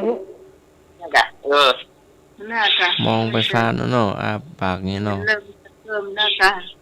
ไทยกับไทยเมืองกับเมืองนะคะเป็นฉะนั้นถ้าพูดถึงแกงก็แกงไม่อร่อยเนี่ยอย่างนั้นอาจารย์สมัครลืมย่ำไว้ที่อาจารย์นิพนธ์นะเดี๋ยวท่านสภาถามว่าอาจารย์ย่ำไหมก่อนตอนเมียงก็ว่าอาจารย์นิพนธ์ว่านี่ มีอยู่ครับเดี๋ยวคนเมืองว่าทำไมไม่เปลี่ยนมาเนี่ย กุญแจ เมียเขาก่อนเนอะตอนนั้นนุ่ยเดี๋ยวอย่างไอ้อย่างพลาดทิ้งมันอย่างนี้ หันกุญแจรถก่อนครับ อาจารย์นี่บอกว่ามีนี่ครับเนี่ยเดี๋ยวคนโยมน้อยตะโกนนะทำไมไม่เปลี่ยนมาเนี่ย เปียกแม่อี ครับ เปลี่ยนไม่ได้เดี๋ยวมันจะตายเปลี่ยนไม่ได้เดี๋ยวมันจะตาย ก็ไม่มีใครเปลี่ยนมาล่ะ ใครเปียกมาไม่มีใครเปียกมากาอี เนี่ยล้อเริ่มมาเจิมเริ่มมาเกิม มันแปดอย่างนี้เนาะมันแปดครับ แม่นะครับ ไม่ใช่ ไปใกล้ๆหมาเนาะบอกหลานก็ต่อลูกอย่าไปอยู่หัวมันนะเดี๋ยวมันจะขบเอานะพูดอะไร ครับ ให้ ครับ ตัวมันกัดตัวมันกัดเนาะว่าแล้วลูกจะไปเตียมันนะเดี๋ยวมันจะขบมันนะครับ แม่ละเริ่มมาเจิม ตัว ละ นี้จะเริ่มจะเกิด แล้วมาโค้งกับว่าพระเจ้าระวังมันแงบกันเลยอ่ะ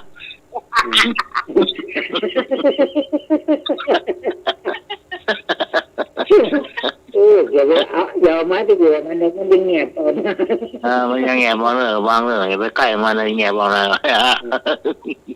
อย่าไปใกล้ยืมใหม่เด้อเดี๋ยวยืมใหม่แงบมันนะ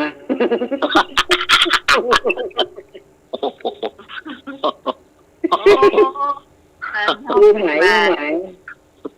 เดี๋ยวมือไปอยู่หมานะเดี๋ยวหมามันอยู่หมา เป็นไงข้อแตนอย่า โอ้มีข้าวแต่นี่ฮะแหนมแผ่นอยู่นะ ดอก อะไรเป็นข้าวแกงน่ะอะไรเป็นข้าวแกงไม่รู้จักเลยข้าวแกงว่าข้าวแกงเป็นไงก็ ต้องเอาจานไปเต้ได้ไงหรือจานหน่อยวะ สามแผ่น โอ้ ยังไง จานก่อน สอน นะ สอนอาจารย์มาพูดจะข้าวแกงก่อน ข้าวแตนต่อยกา อาจารย์ข้าวแกง แตนต้อยแล้ววะ แตนต่อยใน แล้วก็แต่เนาะ วงข้าวกา เจ๊ ประกาศภาคกลางเขาเรียกไอ้ยาเล็ดขนมนางเล็ดขนมนางเล็ด ขนมนางเล็กภาคกลาง แต่ในเหนือเขาเรียกข้าวแตนข้าวแตน อีสานนี่ข้าวกบเหร ข้า อ วแตนคนทำไมเขาข้าวแตนหรอ อีสานเรียกว่าอย่าง นางเล็ดนางเล็ด อ๋อ อีสานเรียกว่าข้าวอย่างจาน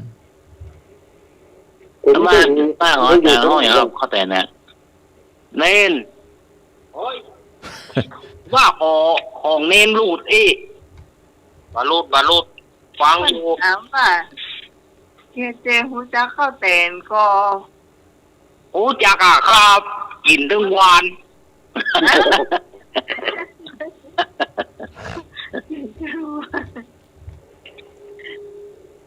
บอกว่าเจ๊จะเหมือนของพี่อ๋อนะตาแผ่นเศร้าอ่ะ มันเป็นแผ่นนะมันเป็นแผ่น มันเป็นแผ่นเบิ่มเริ่มเลย แผ่นเพิ่มอ่ะ มันจะว่ามันจะแม่นแทนก็ไม่แม่นนะมันเป็นเบอร์อะอย่า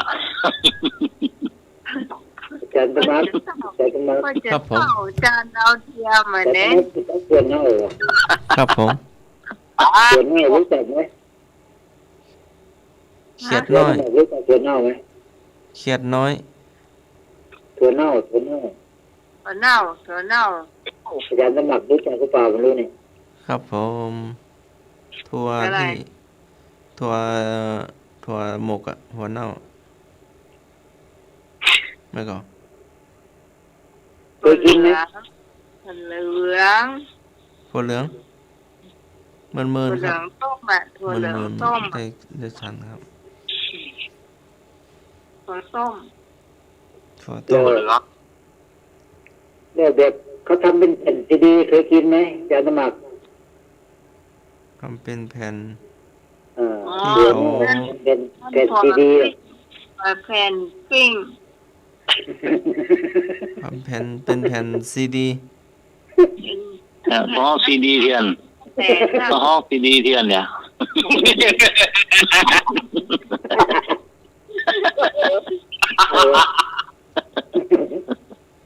จะมางงไงจังหน่วยนะ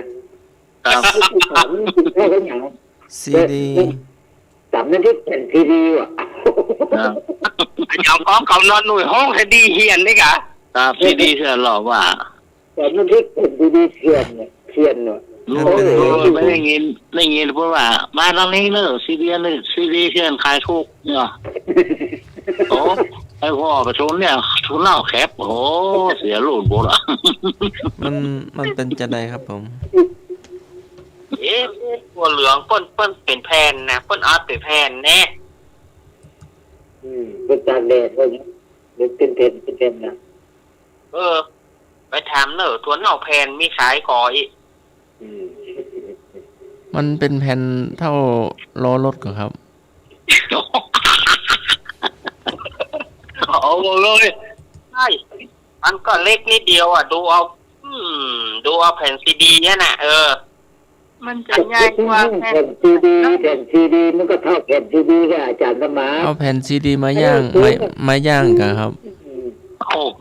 Mà là tao ở nơi cả tao. Bài bơ ở nó. Tao tí tao cả viên ở nó chả sao mà. เอาแผ่นซีดีมาย่างไฟกะ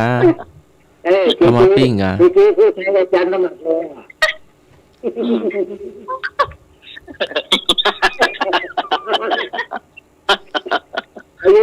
อายุนี่ดูกันนี่แอมคนปะ ซีดี อะไรอาจารย์สมัครจุด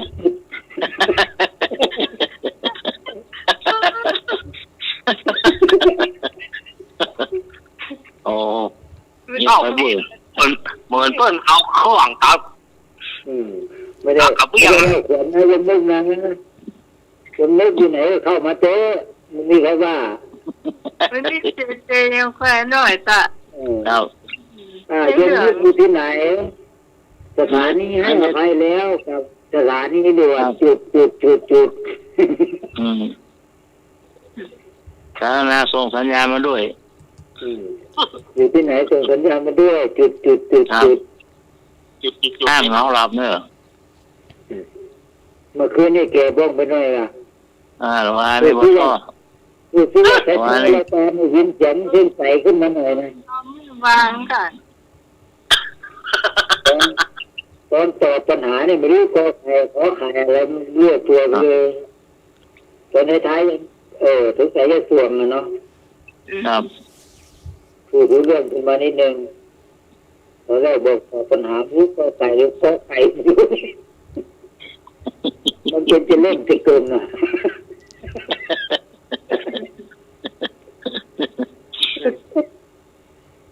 เดี๋ยวแม่ก็ถามข้อไหนตัวไก่กันข้อใครกันข้อใครกันแต่มีคนถามมีข้อเรื่องของกรรมเก่านะซุป เราเป็นแบบเราละทีซุปอีก ครับ ซุปเต็มที่ละมันแก่เต็มที่ละ ซุปนะไม่ใช่ซุปนะซุปครับ จ้ะซุปม่วง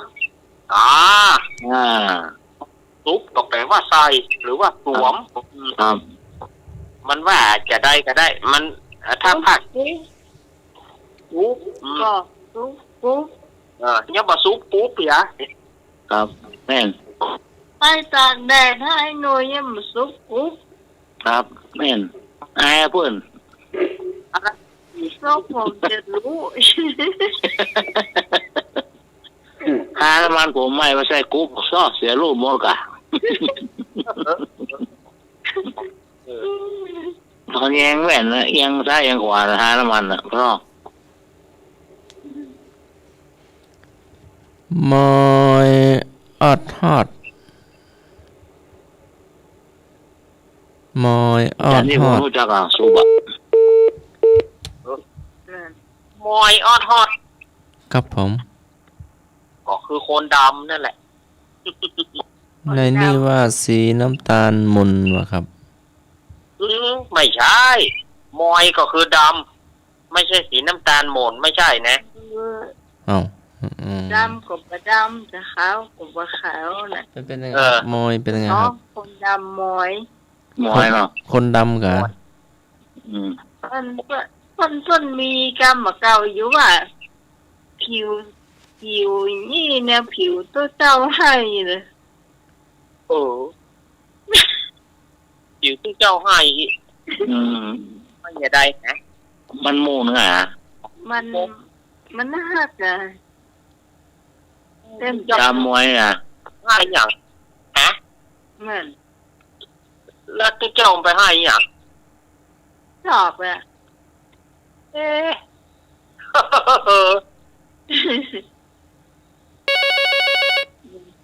อันเจ้า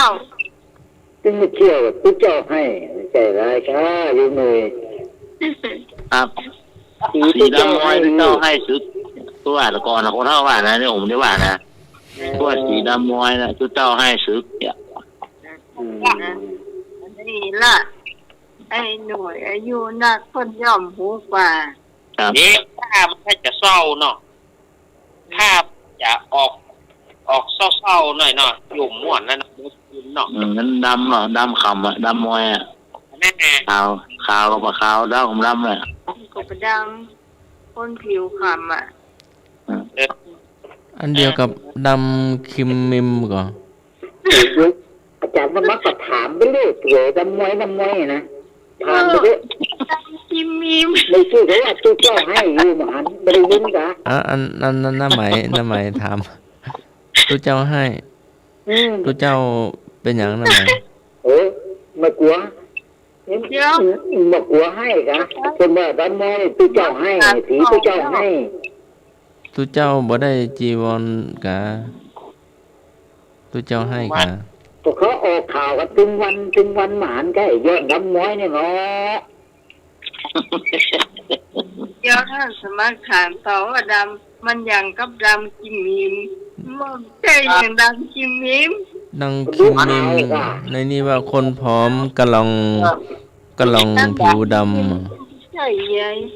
ในนี่ว่าคนผอมกะลองผิวดำ ไม่ต้องมาอ้างอ้างไปทางอื่นเลยแต่อาจารย์มาร์ควันนั้นน่ะ ถึงว่าผมนี่ผมก็เดินได้หรอกบิณฑบาตนะผมไม่ต้องหารถขี่กลับวัดหรอกอย่ามาอ้างว่าผมก็ลองอย่างนั้น บินไป ผ ไกล ม เนาะ ไม่เร็วนะบอกก่อนนะเร็วมาตันผมอ่ะ ก็บินไปไกลก็เลยเอ็นดูพระอาจารย์ ดำ นะ ได้ดำได้ก็มีศักดิ์ศรีเหมือนกันเนาะ ก็บินไปไกลเนาะบินไปไกลหลายกิโล นี่ไงมาหยอก ก็เลย นี่นะครับนี่นะครับ กลัวมาวัดทรายนะครับ นี่นะครับ ครับ ในการตัวเก่าจะเดินจะไม่ไหวแกล้งหันมาถามท่านอาจารย์นี่พลจะขี่รถหรือเปล่าอ่ะกลับวัดถ้าบอกเดินได้ก็ได้ว่ะ ก็เกรงใจพระอาจารย์ว่าบินมาไกลเนาะกว่า กับวัดสายกว่า ขี่รถหรือเปล่าเดี๋ยวเรียกรถให้ว่ะถ้าบอกเดินไปก็ได้สบายแต่ที่ตัวเก่าอยากขี่รถอ่ะดูเลย ก็มาเก่าไปเอาเรื่องเก่าเรื่องหลังมาอู้ไม่ได้ถูกกัน ดำคีรีเป็นจะไรเนาะ โอ้ยังไม่ดำจีเลยอยู่ครับก็ดีนี่ดำน้อยผ่านไปเลยมีดำจีเลยอยู่ครับไอ้กินยังไงดำจีเลย ดำคีรีคนอ้วนผิว คนอ้วนล่ำผิวด ว่า อ่า จะตรงกันหรือเปล่าครับ ลำปามโยมงุยละหันเนาะโยมงุย ครับ ผมอ้วนดำกิริวอ่ะ ครับเนี่ยผมแม่ก่ะ ไม่ใช่ โยมรับโดยปริยายเนาะ ผมไปกล้าล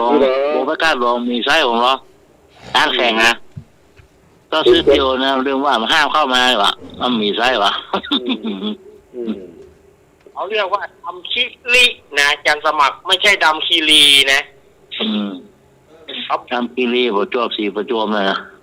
เขาบอกดำคิริก็คือมันดำมาเมี่ยม ดำกิริ ทำกิรินี่มีที่ตีละ ต่อไปเป็นอะไรอย่างไปโจกกันละไปหมดเวลาละ ไม่เอาเป็นหัวไม่กล้าแกนขา เป็นหัว มีกล้าตาไม่ใช่สับปะรดนะ ไอ้หยาบแค่ตา ตาแห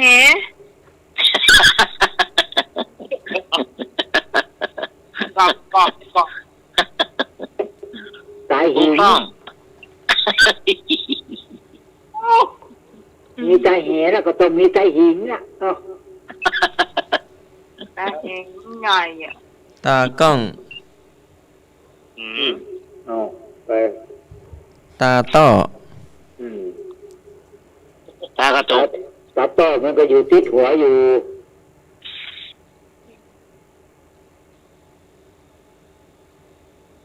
ตามัว ตาปามอะค่ะเดี๋ยวก็ตามัวแล้วก็ตาปาม ตา แล้วก็ ทัว มันจะ ถูกว่าไปถูกไปเฉลยแหละ ตาปาม ตาม้าตาเรือ ไอ้หนุ่ย ครับ ถูก สายหยังโยน ตา เอาน ถู อก ก ครับ ไอ้ยังถูก ตาแหน่ะ เป็นยังไงตาแห อันไว้ใจไปแหไปแหมาตาลูกแรก ตาแหตาไม่ไว้ใจ ตามันหมุนติ้วๆหรือว่าตามัน สารลอกแรกนี่จักก็อาจารย์สมาร์ท ล็อกแรกมันหมุนซ้ายหมุนขวากันหรือว่ามัน นั่นแหละมันหมุนลอกแรกรุ่นบนที่เขาหาเรื่องตาปามนะโอ้โห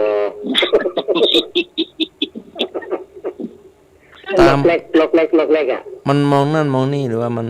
นั่น ครับ นั่น มอง นั่น อะ เนาะ ตาลูกแรกก็มองตาแหมันซึมมันเข้าใกล้หรือเปล่า ถ้าไม่มองมันไม่เห็นก็เดี๋ยวหยับเอาขี้ไก่ก็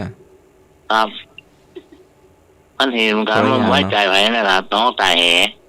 อืม ก็ว่ามันแน่โลด มันระเวงอ่ะระเวงอ่ะอาจารย์สมาร์ทมันระเวงอ่ะมันขี้ระเวงอ่ะ เราไป มันมองไปข้างหน้า แต่ตามันเหลือกไปทางหลักทางซ้ายบ้างขวาบ้างอ่ะ มันแน่โลดเพราะถ้าไผ่เสียเนี่ยมันไม่กิ้วเกือบโลด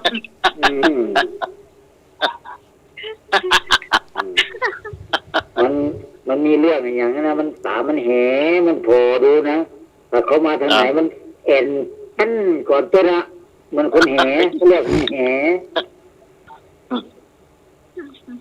ยังเหมือนไก่แหเนี่ยนะรู้จักไหมไก่แหกุ๊กกุ๊กกุ๊กกุ๊กกุ๊กกุ๊กกุ๊กกุ๊กมันแหมันโยนเข้ามาเลยนะ ไม่เข้า ไอ้กันนะมือข้างหลังก็กำค้อนข้างหน้าก็เอาข้าวหวานกุ๊กกุ๊กกุ๊กกุ๊กกุ๊กกุ๊กอ่ะมึงมาก็ชีวิตมึงอ่ะแต่ไก่มันแหไก่มันรู้ทันน่ะเขาเรียกว่าไก่แห ตาแหเนาะ คนแหมกันเนาะ ก็แหนะก็มันแหเนาะมันเรื่องไว้ใจทุกคนอ่ะเนี่ย เราไว้ใจให้ นั่นมาตัวก็ยังไว้ใจนะมาตัวก็เรื่องจะดีอ่ะโดยคนไปเพราะมาว่าพอเหลียวมาตัวก็ล้น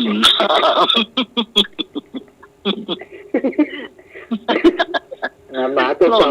ตัวกู้ในแต่เขาบอกหมาว่าวิ่งหนีหมาตัวเต่าเนาะ ล้น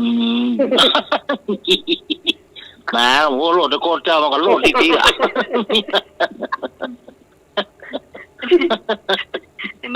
อะตุ้งกองกะ เจ็บ มาบ่อย ปอเรื่องความแหอ่ะเอาเรื่องอื่นบ้างอ่ะ อ๋อ อะอย่างอ้อน านก็โล่นแล้ว เจ้า เนี่ยอ้อยัง อย่างอ้อดำผืด ดำพืช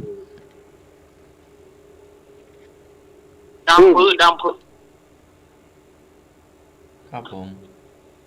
วาย อ๋อแล้วนี่ว่าดำมากๆทั่วๆไป อ๋อ น่าจะดำเหมือนควายก็ได้เนาะ ดำพืชเองก็คือดำมากๆดิ ครับผมดำทั่วๆไปดำมาก ทั่วๆไป ได้ ได้เนาะครับ เออ อะอย่างอ้อแมงหัวเขียวกินแมงก้นเบี้ยว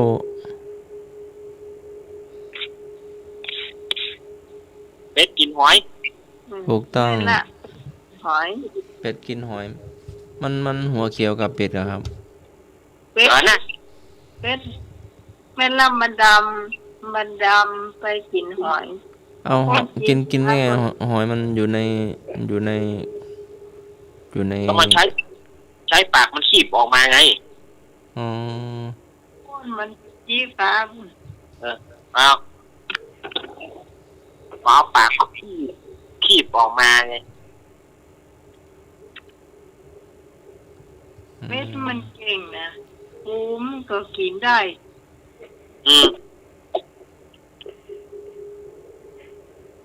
อะอย่างอ้อแสนลาก เป็นสัตว์อยู่ในป่า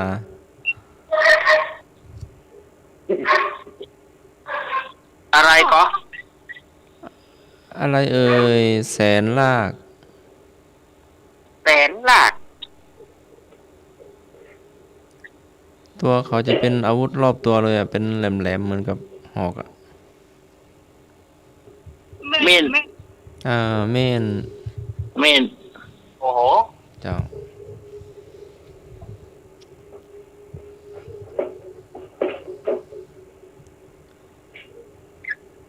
เนี่ย เอา เนี่ยฟันมาเข้า ฟันบ่เข้าเว้ย วันเหยิน ถูกต้องครับผม พงเนี่ย ฮะ คำถามหมายพงก็ว่าได้มันน่ะ แม่เนี่ยที่เมินแล้วนะ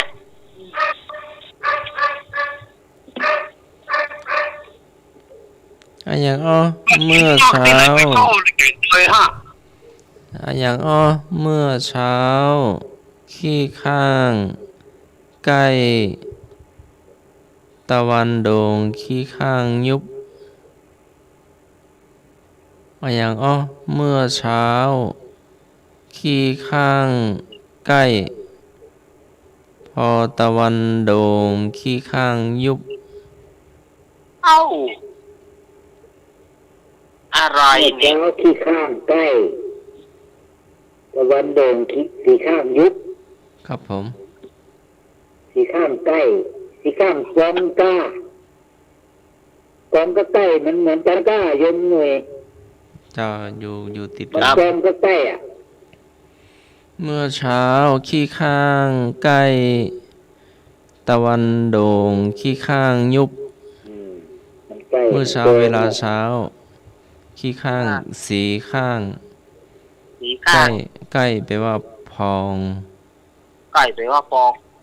พอตะวันโด่งขี้ข้างยุบ นี่ยัง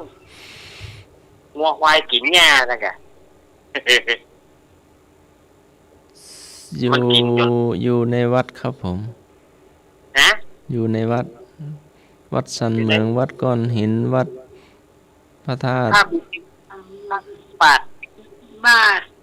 ถ้าดินถ้าบาท ตุเจ้าแม่นละตุเจ้าบิณฑบาต ขอนั่นไง ขี้ข้างใกล้นี่ฉันข้าวกะ กับบาดกับกู ทีแรกมันเต็มยังก็ถ้าเมื่อเจ้ามันเต็มอ่ะมันก็อึงตึงว่าพอแรงมามันมีสักอย่างอ่ะเก็บออกหมดล้างออกหมดมันก็ยุบกันเนาะ ไอ้อ๋อขึ้นก่อนลงรุน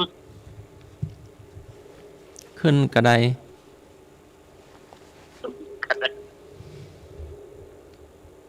ขึ้นก่อนลงรุน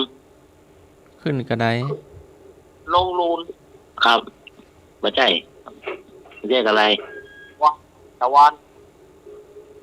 ใช่ครับ ใจเตื้อ ไม่ใช่ขึ้นก่อนลงรุน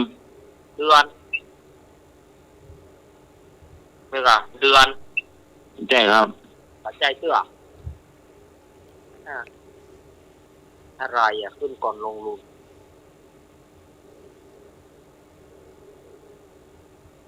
เครื่องบิน ใช่ครับ ใจเตื้อ เป็นของใช้ของกินของยัด ของใช้ครับ ขึ้นก่อนลงรุน ขึ้นก่อนลงรูน เกียร์รถ ใช่ ออกใช้ในครัวหรือว่าในที่ทำงาน ในครัวไฟครับ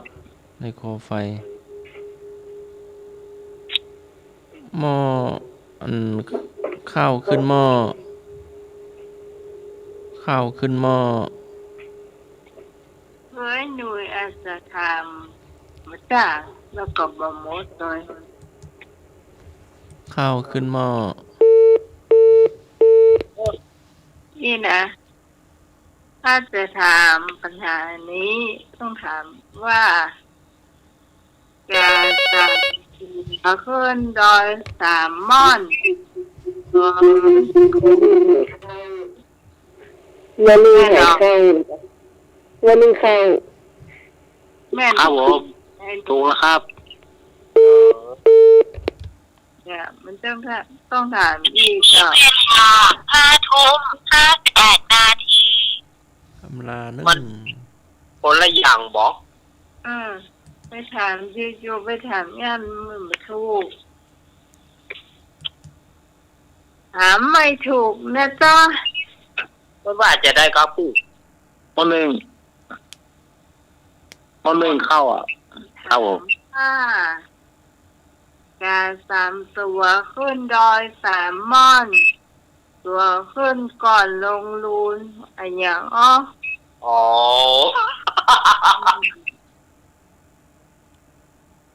เนี่ยคือคำถามให้หน่วยถามมันน้อยเดียวมันเป็นหูใหญ่ มันบอกครบเซตเปิ่นเนาะ บอกเสร็จมันมียังอันหนึ่งอยู่นะยังก็อันนั้นเป็นการน้ำเหมือนกันนะ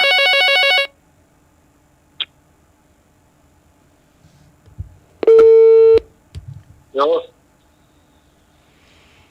จะเที่ยงคืนแล้ว อย่างคืนเลี้ยว มาคุณผู้ฟังมีเห็นสักคำถามก็ถ้ามันมีเขาจะลาแล้วเนอะ มีก่อแหมีก่อแหว่ะ มีก่อแห หลับแล้วนะ ฮะ เขาหลับแล้วนะ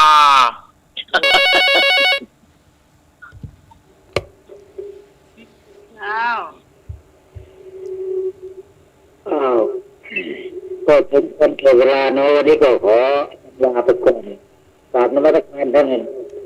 พระอาจารย์พระครูวิสุทธิ์เวลาพิจิตรก็กราบนมัสการคณะไทยเกียรติทุกคนกราบนมัสการอาจารย์บังคับ ครับผม สวัสดีท่านแม่รักเจริญพรโยมอยู่ท่านพิจารณาโยมพรขอเจ้าโยมก็บุญกัดก้อม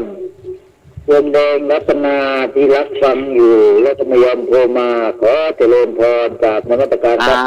ผมสาธุครับ ครับผม จารย์นมัสการเจ้า โยมหนุ่ยลาแล้วนะครับ เดียวกันคุณผู้ฟังท่านไหนที่ยังมารับมานอนเจ้าแม่ แม่ส่งก็ค่ะโทรมาจ้ะเนาะ ครับโซนไม่คายได้หนาว รู้ว่า มันหนาวและหางโรงอ่ะวันนั้นได้ยินว่าปัดเฮ็ดโตกบ้านเปิ่น โอ้ วันที่อย่างฮะวันที่อย่างที่วันอังคารที่ผ่านมาน่ะ ครับ ไม่ได้นะ นะปะเฮ็ด โอ้ ปะเฮ็ดโตกบ้านเปิ่นนะวันที่18กะวันที่18กะที่ผ่านมาน่ะ ครับ บ้านปีกระตกไปเฮ็ดอะสมบัติได้หน่วยใหญ่ทางเซ็งแม่อายกระตกน่ะ ตั้งแม่อายบ้านแม่จันสมแม่จันสม บ้านเดียวกันนะ บ้านแม่จันสมพุ่นก็มีแม่สมแม่ข่าก็มีน่ะแกก็ว่ามีเหมือนกันเป็นบะเฮ็บ โอ้ แต่บ้านปีมันเหมือนใหญ่เท่าไหร่ พะเยาลูกเห็บลงเยอะแล้วเป็นหิมะ ครับ เห็นออกข่าวนะ ดีเนาะปีนี้อาจจะได้กินเห็ดทอบเนาะ ครับ จากที่เขาว่าถ้าเฮ็ด ปวดมาเว้ย บะเฮ็บโตกก็จะมัน ถ้ามีแบบเห็ดนะเห็ดทอบเห็ด เฮ็ดก็มันก็แปลกเนาะมันไปเกี่ยวกับจะใดกับบ่ฮู้เนาะ สังเกตพี่สังเกตมาหลายปีแล้วนะปีใดที่แบบเห็ดตกนะเห็ดทอบจะนัก นะ การ มันเป็นเรื่องที่แปลกเหมือนกับว่ามัน แปลกมันเย็นกะหา มันขึ้นได้จะใดตามคนเฒ่าคนแก่เพิ่นก็ว่านะมันจะไปเป็นเชื้อแฮนว่ะพอมันไปเป็นเชื้อแฮนะเชื้อแฮน่ะจะเกิดเป็นเฮ็ดทอบนะอันนี้คนเฒ่าคนว่านะ ที่สังเกตมาหลายปีละปีไหนถ้าแบบเห็ดแบบตกนะก็บ่ค่อยได้กินเท่านั้น บ่มีบ่ค่อยมี เจ้าสวัสดีเจ้าว างสายไปแล้ว วางสายไปแล้ว เจลาเลยก็รับอย่า เจมันหายลาเลยรับไปแล้วกันน่ะ ครับ หาว่าค่อยรอ มันเดียวเนี่ยถ้าตายแน่ เจลาเลยฮะเดินเฮ้ยได้ยินล่ะหวะ อาจารย์ ขอลาอาจารย์สวัสดิ์กิจเที่ยวเข้ามากันนะครับขอลาอาจารย์สมัครเข้ามากันนะครับ เจริญพร ขอลากันอาจารย์นิพนธ์วัดดอยสะเก็ดเท่าเหมือนกันนะครับขอลากำนันนุ่ยเท่าเหมือนกันนะครับครับผมขอลาพี่ชิดสมัยคนงามเท่าเหมือนกันนะครับ เจ้า ขอลาทุกคนที่ฟังขึ้น104ในเวียงทุกคนเนี่ยนะครับขอลาแม่ห้องออกที่ฟังขึ้นในเวียงเตียงใหม่ว่าใส่หินในเวียงเตียงใหม่นี่ลากไปเหมือนกันนะครับขอลาไปทุกคนนะครับขอลาในนอกเขาเหมือนกันนะครับสวัสดี ขอลาต้นลุงนวลโคนรูปหล่อเขาเหมือนกันนะครับ ยาจีสวัสดิ์ ขอลาก็หลวงนานเอาโคมเตะเส้นนาเขาเหมือนกันนะครับ ลบดีฝนดีลูก ขอลาทุกคนที่ป้องขึ้นเลยทีทุกคนขอกราบว่าสวัสดีครับ ครับ แทนคุณผู้ฟังโดยเจ้า ครับ เจ หลับดีฝันดีเนอะ ฝันดีเนอะ แอบต้องสูงเนอะ คุณแม่พระสงฆ์ ต้องสูงเห็น2 วัน โอ้ โอ้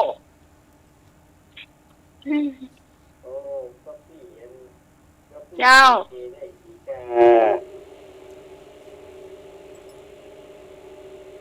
เจ้าอะไรเจ้า ทหารก็ตี